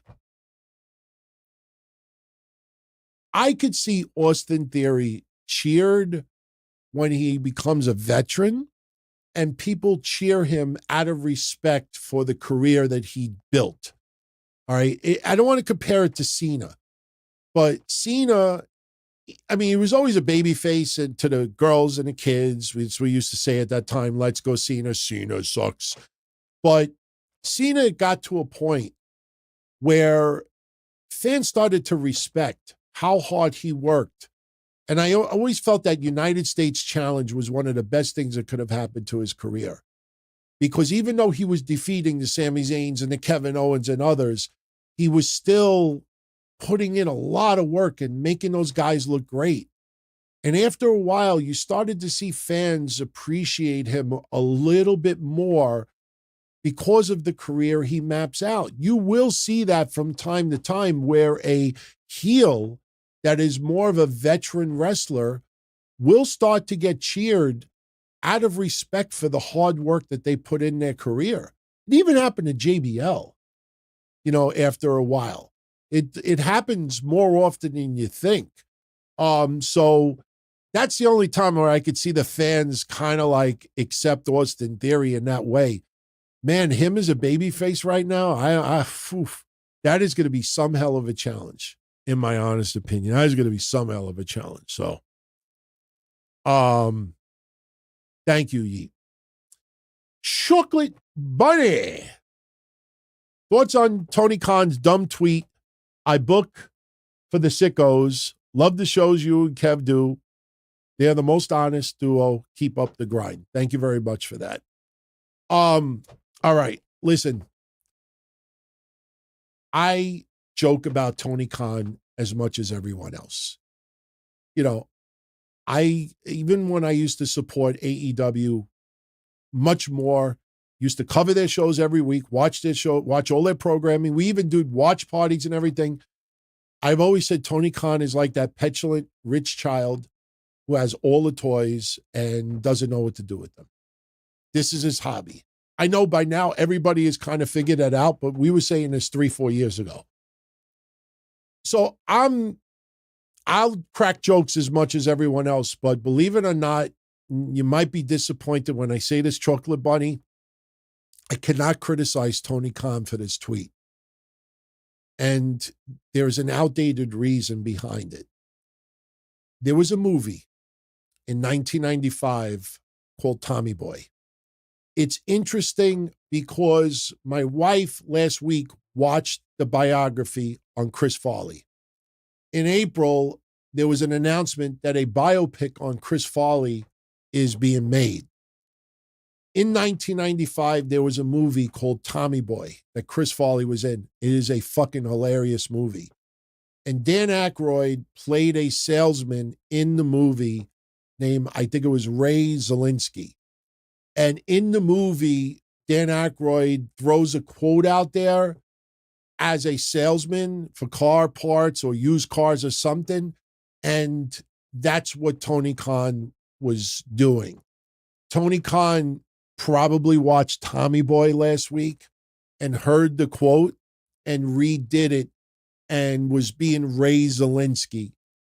Again, you're going to hear 100 shows just call Tony Khan a goof. You're a fucking sicko. What the fuck kind of tweet is that? Oh, when they do the demise of AEW, they're going to bring up this tweet that he only does this for the sickos. As much as I want to criticize Tony Khan, I can't criticize him here. He was grabbing a line from Tommy Boy. And I'm not going to lie, when I first heard it, it sounded familiar, but it didn't. Like, I don't remember like anybody using the term sickos, even in wrestling. I don't remember Cornette using the term sickos about AEW fans. I don't remember anybody saying something with sickos. So I looked it up. And when I looked up the quote, then I saw the Tommy Boy. So, oh, okay. That's where he got that from. Was it a great use of it? Probably not, because you're referencing a movie that is almost 30 years old. A lot of people of today never got to witness Chris Farley when he was alive, but not everybody would know that it was about Tommy Boy. Listen, I'm not trying to compare me to Tony Khan, but when I'm on Twitter, back in the day, I don't do it much anymore, but we used to throw little quotes from movies as tweets. And some people would know exactly what I was talking about. In fact, for Patreon this week, I posted a retro episode. I don't remember what year it was, but we were talking about Vladimir Kozlov dancing. And if you look at the line on the synopsis from that episode, it says, ooh, what? He's the greatest dancer. And we were talking about Kozlov. Now, 95% of you out there would read that and be like, what the hell is that?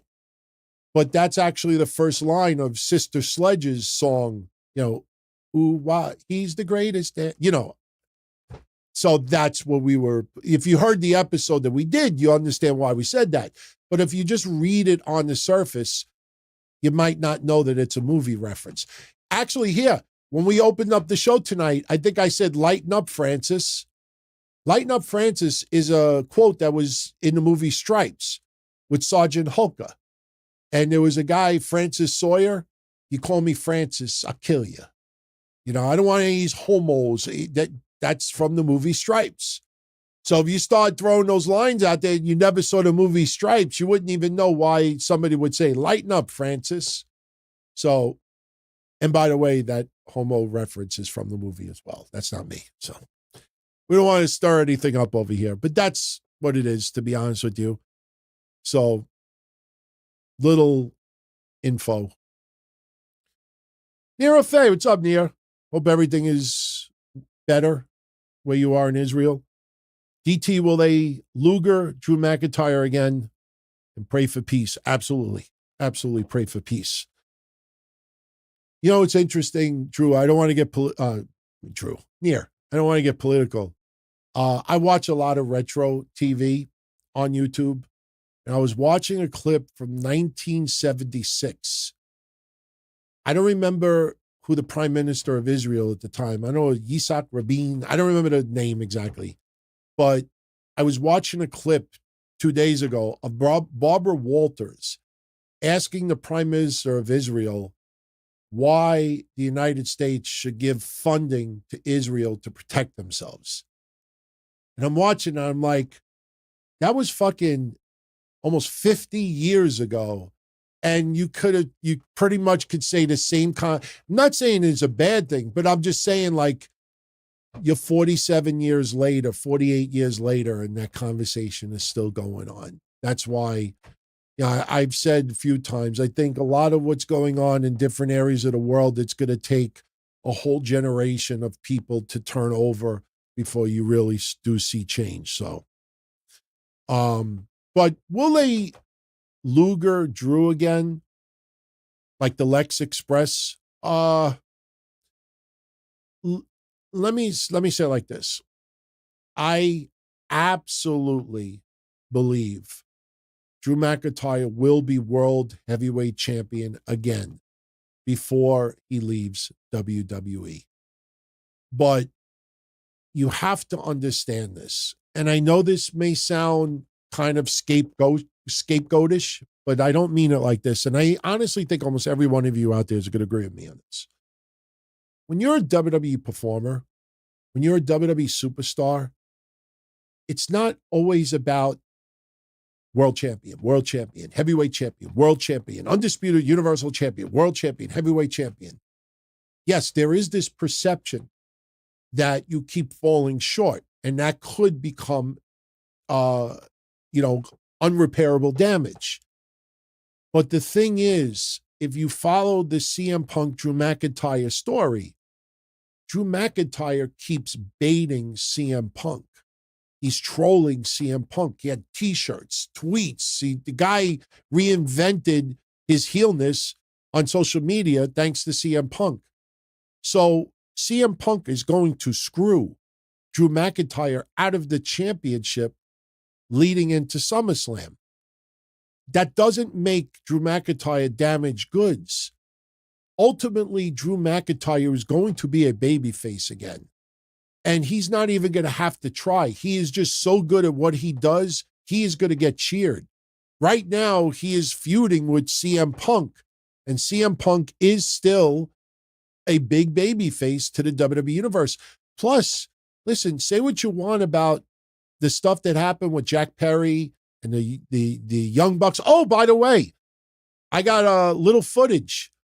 You ever see that interview clip from 2019 where the Young Bucks are telling Chris Van Vliet that the one thing they don't ever want to see in AEW, that they don't want to see a whole bunch of empty chairs in the arena? I have a clip of the Young Bucks showing up at an AEW event last week, and there was some fans there, but they looked around and they saw nothing but empty seats. And for those on video, you're the only ones that are going to appreciate this. I'm going to show you right now the Young Bucks, their reaction when they looked around and saw nothing but empty chairs and a few fans cheering for them in attendance. This is the Young Bucks from last week.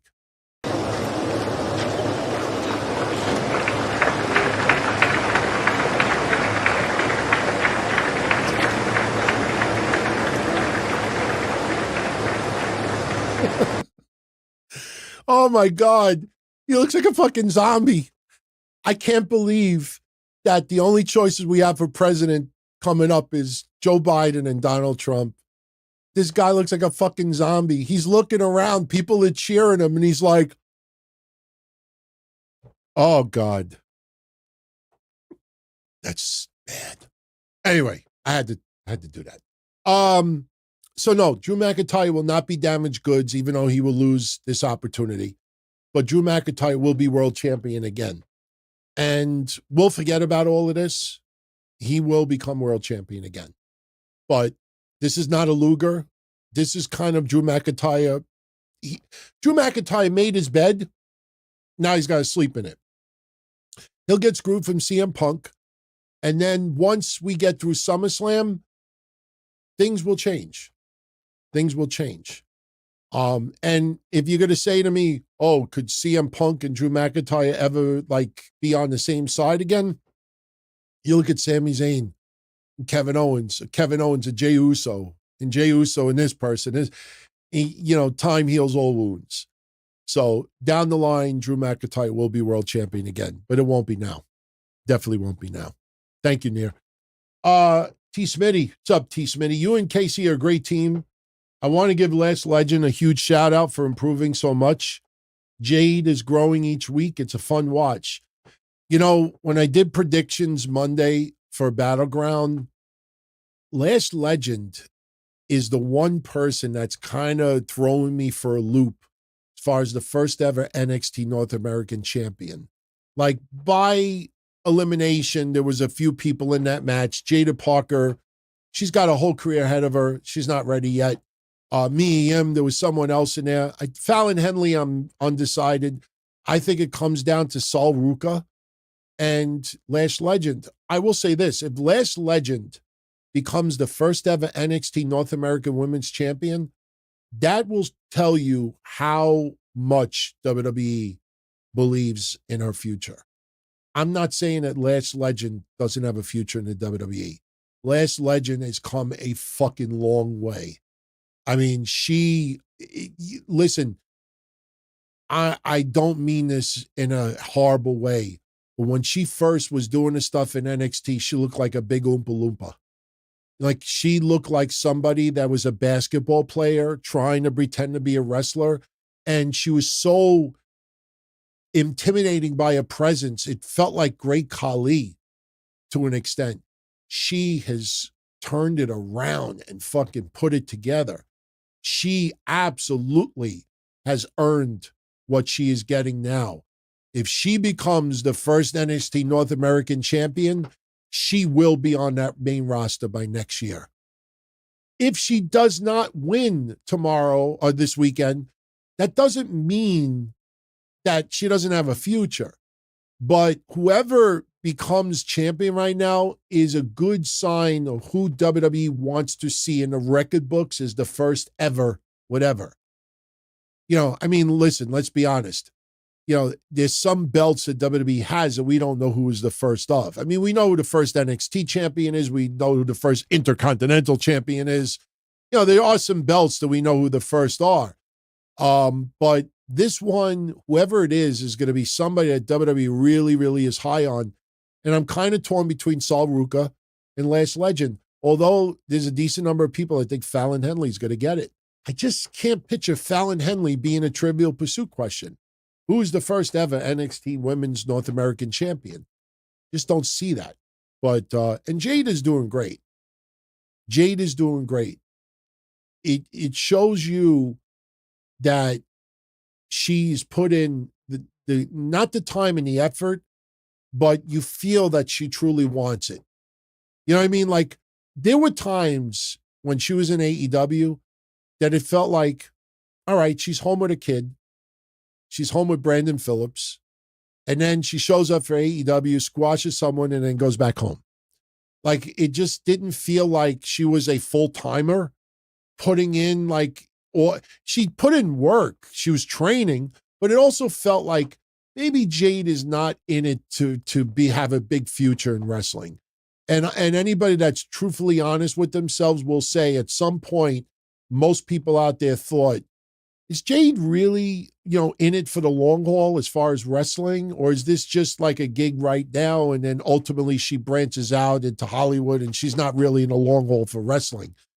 Now in the WWE, it feels like the bug is bitter.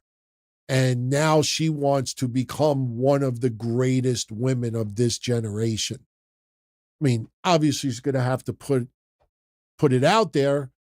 She's got many years left, but her under the guidance of Bianca and WWE and a women's roster, she's doing a great job right now. I honestly cannot criticize anything that she's doing right now.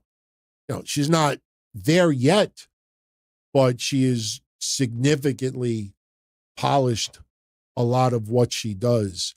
It doesn't feel like spots anymore. It feels like ring presence.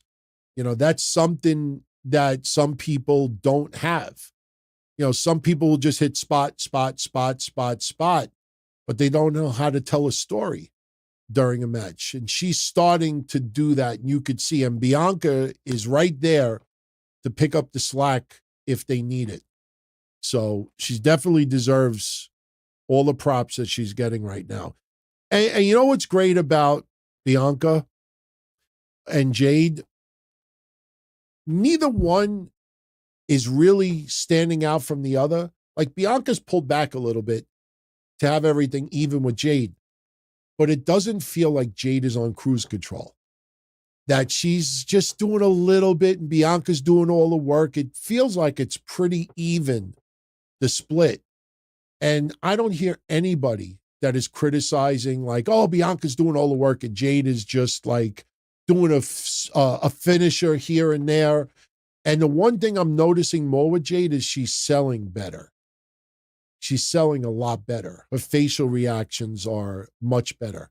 When she took that beat down on Monday, especially, if you pay attention to Jade, she's really, really worked on that. Definitely deserves credit. And a lot of people in the chat room say the same thing. Okay, let's see what other questions. Raging Bolt says, Dave Meltzer said that TNA was disappointed by the lack of a ratings increase after Jordan Grace showed up in NXT. Dave Meltzer tell you what the rating was? Yeah, you know why? Because the rating didn't come out yet. And, again, you could say one-liners and they sound great and everything, but when you think about it, you're like, okay. And listen, Tony Khan said something earlier about the 1980s and how WWF was fucking with the Crockett's, similar to what they're doing now by putting out bullshit ratings with Collision. I could guarantee you in the 1980s, WWF was not a syndicated show. So I don't know what the fuck they're talking about that WWF used to get ratings and leak it out to who? Who did they leak it out? Pro Wrestling Illustrated? It's, again, things sound right, but when you actually like take a step back and think about what they're saying, it makes no sense. Dave Meltzer, I'm a supporter of him, but he says that, but did he actually say what the rating was? No, I don't believe he did. And nobody called him out on it, I'm sure. I'll tell you if the rating has come out. I'll tell you right now. I'm logging in. Hold on. Can't say where I have my membership, but all right. Did the Impact Wrestling TNA? No, TNA rating is not in yet. Any of you out there, go on Meltzer's Twitter right now and say, Dave, what's their rating this week? The rating is not out yet. Just like the rating was not out over the weekend with the Fast National of Collision. It sounds right by Dave, but yeah, he didn't tell you what TNA's actual number was. See, you got to think about things like that. Roderick Howard asks, with talents like Damian Priest and Tiffany Stratton signing with talent agencies, could I see the WWE Netflix deal extending into Netflix original movies or shows with WWE stars like WWE Studios? Absolutely. Absolutely. Tiffany Stratton, she's going to model. She is going to advertise products, commercials. It's not just Slim Jim. There's a lot of things that Tiffany Stratton can do while under the confines of WWE. Damian Priest getting a movie opportunity. Karrion Kross just finished up a movie that he's got a pretty big role in. This is what a lot of wrestlers will do. It's not just you sign with a talent agency with the idea that you're going to leave wrestling and go on to Hollywood. That could happen. That could happen with anybody. But no, this is just to extend and branch and diverse your portfolio. Because look, your wrestling career is not guaranteed. Damian Priest is already in his 40s. So Damian Priest doesn't have that many years left. So if Damian Priest could expand outside of pro wrestling and have something else to do 10 years from now, 7 years from now, 5 years from now, why not? And Tiffany Stratton, it only makes sense for her to branch out besides pro wrestling. Look, you could kind of look at that with Mercedes Moné. You know, Mercedes Moné wanted to expand her brand outside of just wrestling, and that it was something very, very complicated that WWE was not interested in at this moment. So that's why Mercedes Moné is with AEW right now, because WWE at this point, you know, and plus there wasn't enough time to really like dot the I's and cross the T's, you know. But no, I could see Netflix movies, sure, absolutely. I could see movies straight to Netflix releases. There's going to be some live programming that Netflix is going to be putting out. And, you know, wrestlers will make appearances on other TV shows. Yeah, I see it. Neil wants to know, do I think Dave Meltzer should retire? No, I don't think he should retire. I just think I think he should pull back a little bit. It's pretty obvious. Listen, some people are honest that they're now admitting that TKO Group Holdings, and Kevin and I revealed this a month and a half ago, 2 months ago. It's not like breaking news. It's almost like common sense. Somebody straight in WWE told us, you know, that we're friends with. The WWE, TKO Group Holdings told Triple H and told WWE management, we don't want WWE business leaked out to the media. They don't want business leaked out to the media. That's why nobody's contracts are being revealed or negotiations or anything like that unless the wrestlers want to tell them themselves or they decide they want to make it public. And a lot of journalists are very frustrated by that. A lot of what journalists used to get from WWE insiders, they're not getting anymore. This is not the Vince McMahon, Kevin Dunn era of WWE anymore. This is Ari Emanuel and TKO Group Holdings. You know, that's why when everybody keeps associating WWE as the bad guy, it's under new ownership. So they don't want business leaked out. And Dave Meltzer and others are not getting all of the information like they used to. You know, Ivar was one of the best examples recently. With all due respect to him, when people were asking what's going on with Ivar, is he injured? And Dave said, no, it's just a storyline. They're taking him off TV to build a storyline. And Ivar's like, really? I have surgery that might be career threatening. You know, and he's shown in an institute getting like his fucking spine or his back or his neck worked on. You know, so I don't like the guessing because the guessing is pretty obvious at times. And I also feel that some people out there, if you don't know the answer, just say, I don't have the answer. I'll try to get it for you. Instead, people try to talk on both sides of their mouth. I mean, look at that TNA thing. You know, TNA is very unhappy with the rating that they got, even though Jordan Gray showed up in NXT. But yeah, he doesn't say what the rating was. Look at Braun Breaker. Wrestle votes. The fuck is that? Oh, WWE has totally changed the way they're going to use Braun Breaker. A fucking blind person on their deathbed in critical condition in vegetative state could have told you that Braun Breaker, while he was on SmackDown, WWE realized this motherfucker's the future. Just because they waited until the fans started going, woof, woof, woof, woof. Then they're like, light bulb, holy shit, he's over. Let's report that our sources tell us that WWE is going to put the Jets behind Braun Breaker. Nobody fucking told you that. You just saw it happen in front of your eyes and you're like, oh, my sources. So, no, I don't think Dave Meltzer should retire. I think people need to be a little bit more honest with what they talk about. There's too many people fighting for money. That's what it comes down to. Look, I work to put 20 hours in a week doing this stuff. You want to be able to at least pay bills with it and get a little something afterwards. These people do it for a full-time job. So people are competing over 30 cents sometimes. That's why you see some of the most ridiculous things being said. Look at the MJF. Again, I mean, this is arguably the most dishonest news article written this year. MJF allegedly making $15 million a year with AEW. Nobody said that. Jonathan Coachman didn't even say that. But this is what I'm talking about.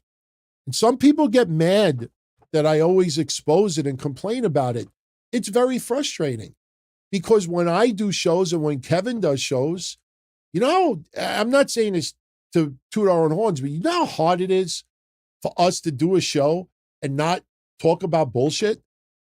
If you notice, we never have conversations about bullshit unless we say, did you hear this bullshit story? Everybody else just reacts to it. And then when it comes out that it's a fake story, well, I was just reacting to it. People don't care if a story is fake anymore. They'll just react to it. Instead of looking this up and saying, Jonathan Coachman just guessed that, he's probably making $15 million a year. That's not reportedly. Jonathan Coachman was not reported. You know what's reportedly? If Jonathan Coachman said, you know what? I was told that MJF is making $15 million a year. I heard from someone that MJF's making $15 million a year. Jonathan Coachman never said that. He said, I wouldn't be surprised if he broke the bank and making like $15 million a year for 4 years. He just thrown a random number out of his mouth and people ran with it. So, no, I don't think Meltzer should retire. I think people need to be a little bit more honest. And listen, it took me many years to come to terms with that. I hated being wrong. I hated being wrong. I always wanted to be right 100% of the time. Sometimes I don't have the answers. I'll just say, look, I'll try to get you an answer. I'll see if I can find out and I'll let you know. Deuce says that morons very often assume multi-year contract value is the per year pay, even if the contract value is suspect. MJF did not ink a $60 million deal. He did not ink a $60 million deal. Again, this all originated from Jonathan Coachman just talking about him thinking that MJF broke the bank with Tony Khan. Nobody is talking about Finn Balor's salary. Nobody's talking about Seth Rollins' salary. Nobody's talking about anybody that is recently signed. Drew McIntyre. Did anybody reveal? No. Nobody's revealing dollar amounts because they don't know. If anybody tells you a dollar amount and they didn't get it straight from the wrestler, they're lying to you or they're guessing. They're guessing. When they say somebody is being paid the highest amount in history, they're guessing. Nobody in TKO Group Holdings told them that. And the wrestlers did not tell them that. They are guessing.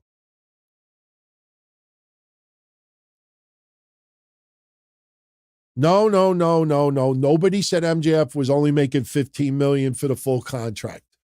I heard Jonathan Coachman's comment. Jonathan Coachman said $15 million a year for 4 years. That's why everybody wrote $60 million. This is not where, maybe somebody heard it the wrong. No, Jonathan Coachman specifically said $60 million. There's no matter what number people want to put out there, it's still wrong.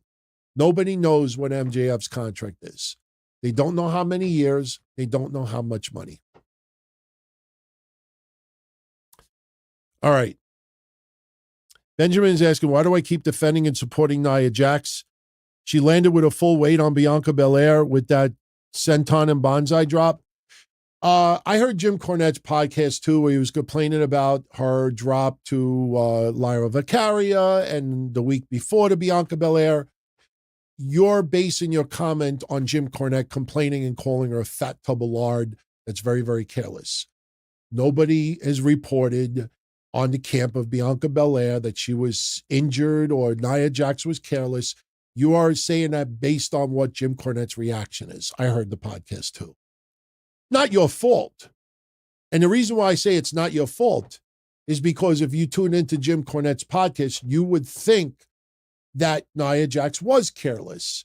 He is looking at it and he is observing it that way. But if you watch the replay of Nia's match with Lyra Valkyria, that was a planned spot where Lyra was going to get up and then fall down momentum-wise with Nia Jax along the way. Lyra Valkyria was not injured in the match. You're reacting to Jim Cornette's reaction. There's a big difference there. No one is reporting that Bianca was injured.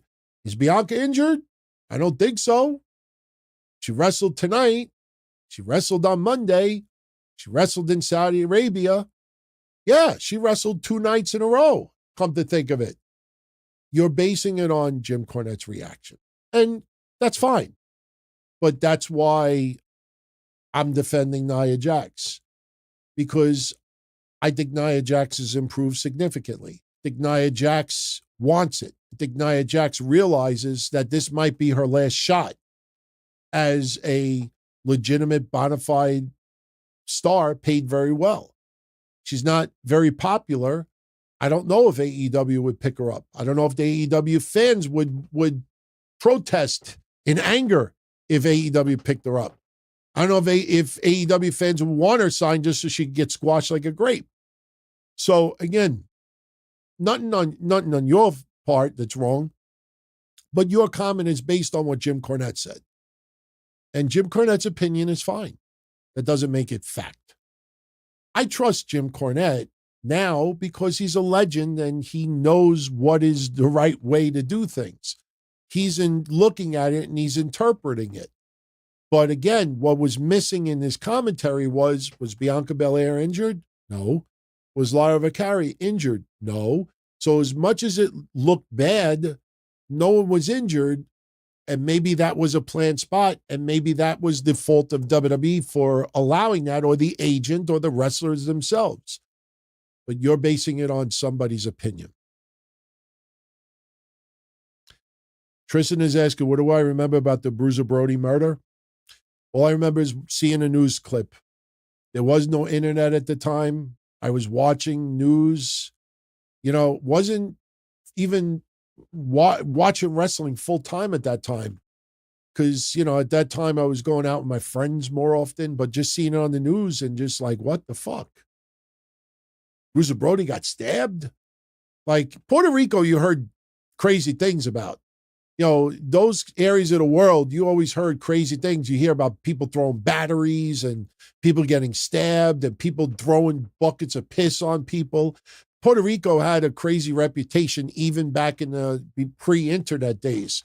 But I just remember seeing it on the news story and, American wrestler gets murdered.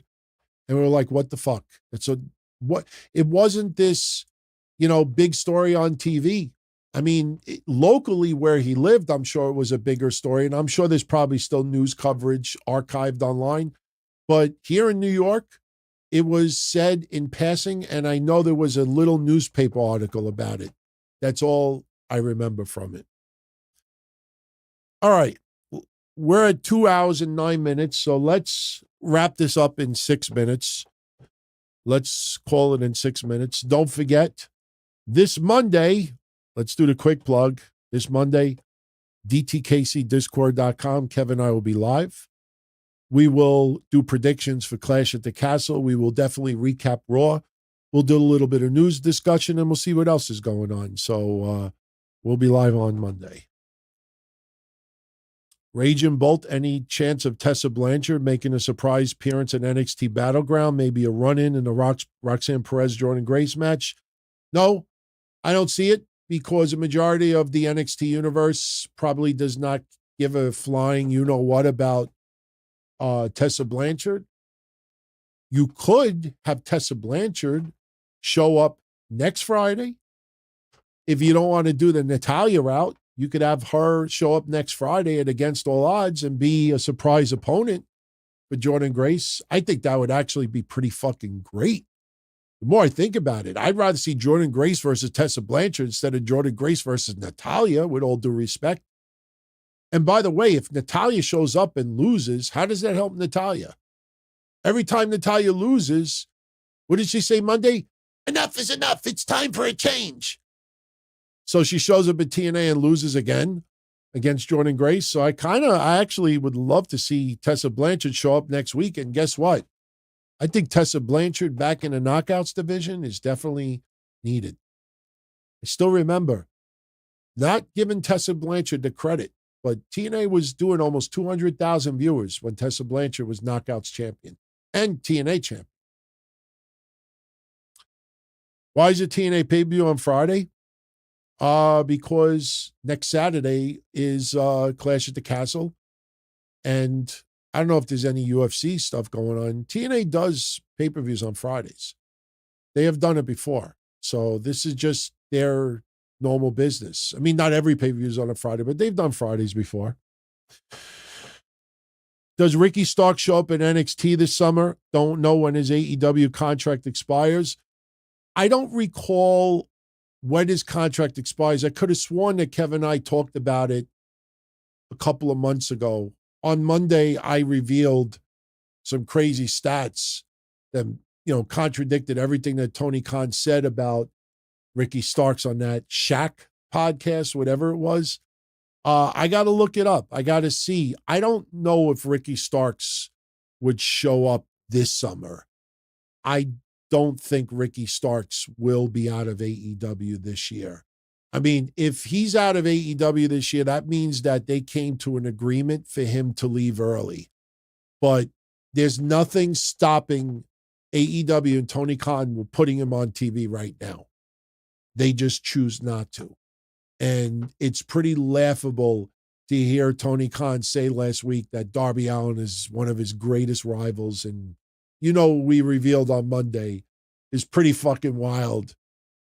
In 4 years, they have had one match one-on-one. And that was almost 4 years ago. It's pretty wild when you think about it. So no, I don't see Ricky Starks this year, unless they work out an early release. Thoughts on Ava Raine as NXT GM? This is from Romanowski 316. I think she's doing an okay job. You know why I don't have too much of a problem with it? Because NXT feels like, let me put it like this. NXT is the minor leagues of WWE. When I think about the minor leagues of baseball, I think of players that are 19, 20, 21 years old, that are fresh out of college. You might have one or two veteran stars, journeymen, trying to make it or trying to, get that magic back. But for the most part, when I think of minor league baseball, I think of young players straight out of school.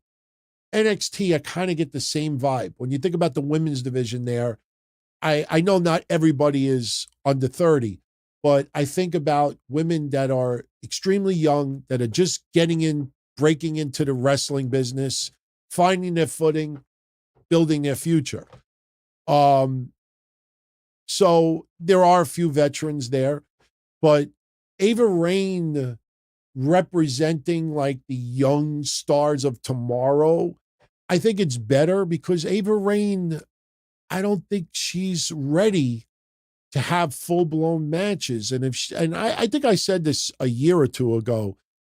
I remember we were talking about it with JD when I did that episode with JD, Forbidden Door, like, was it 2 years ago, whatever it was?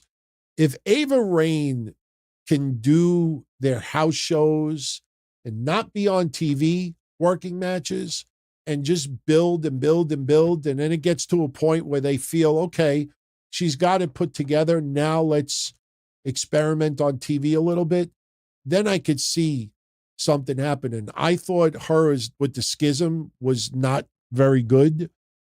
I thought it was just odd. But hers, the GM, it's fine. Is it believable? No. Her being Shawn Michaels' assistant or William Regal's assistant, I think would have been better. When she showed up at the draft and there was no stars drafted to NXT, that looked kind of stupid. But I can't criticize what she's doing in NXT. It's the minor leagues. It's kind of like if she was GM in OVW or Heartland, or even FCW. It's not a big deal. I don't think it's a big deal. It's not even being a rookie GM. There's nothing else for her to do. They're not going to have her be on TV and look green as grass.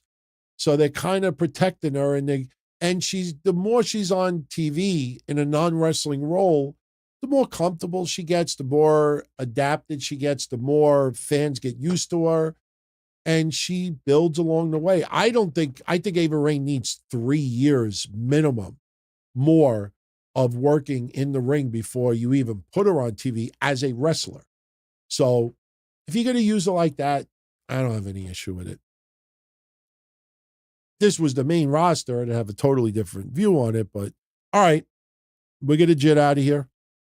We're at 2 hours and 16 minutes. It is 12:20 in the morning over here. So I want to get this online, get to the weekend. So I want to thank you all for joining me tonight. Much love as always. And if you're around Monday night after Raw, join Kev and I live on Discord. We'll be doing our regular episode of the DTKC show.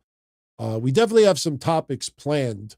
Kev took last Monday off, obviously, because it was his birthday and there was a couple other personal things going on, but he is back this coming Monday, and we're definitely planning on a big show. So I hope everybody enjoys their weekend. Much love as always, and thank you for your continued support. And seriously, I know a lot of you out there want to see us do more.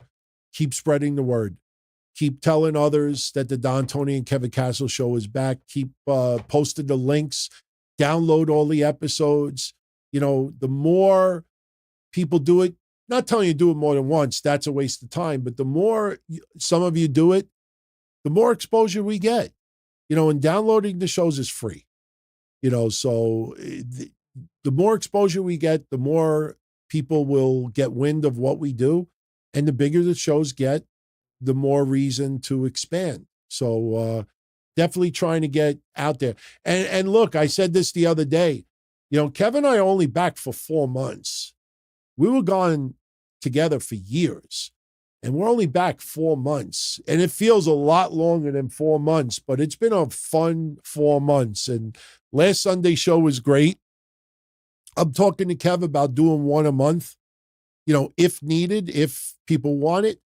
But again, word of mouth, letting other people know about the shows, downloading the shows, that helps us grow. If we don't grow, then our place is pretty much done in what we do. But so far, so good. Cannot complain.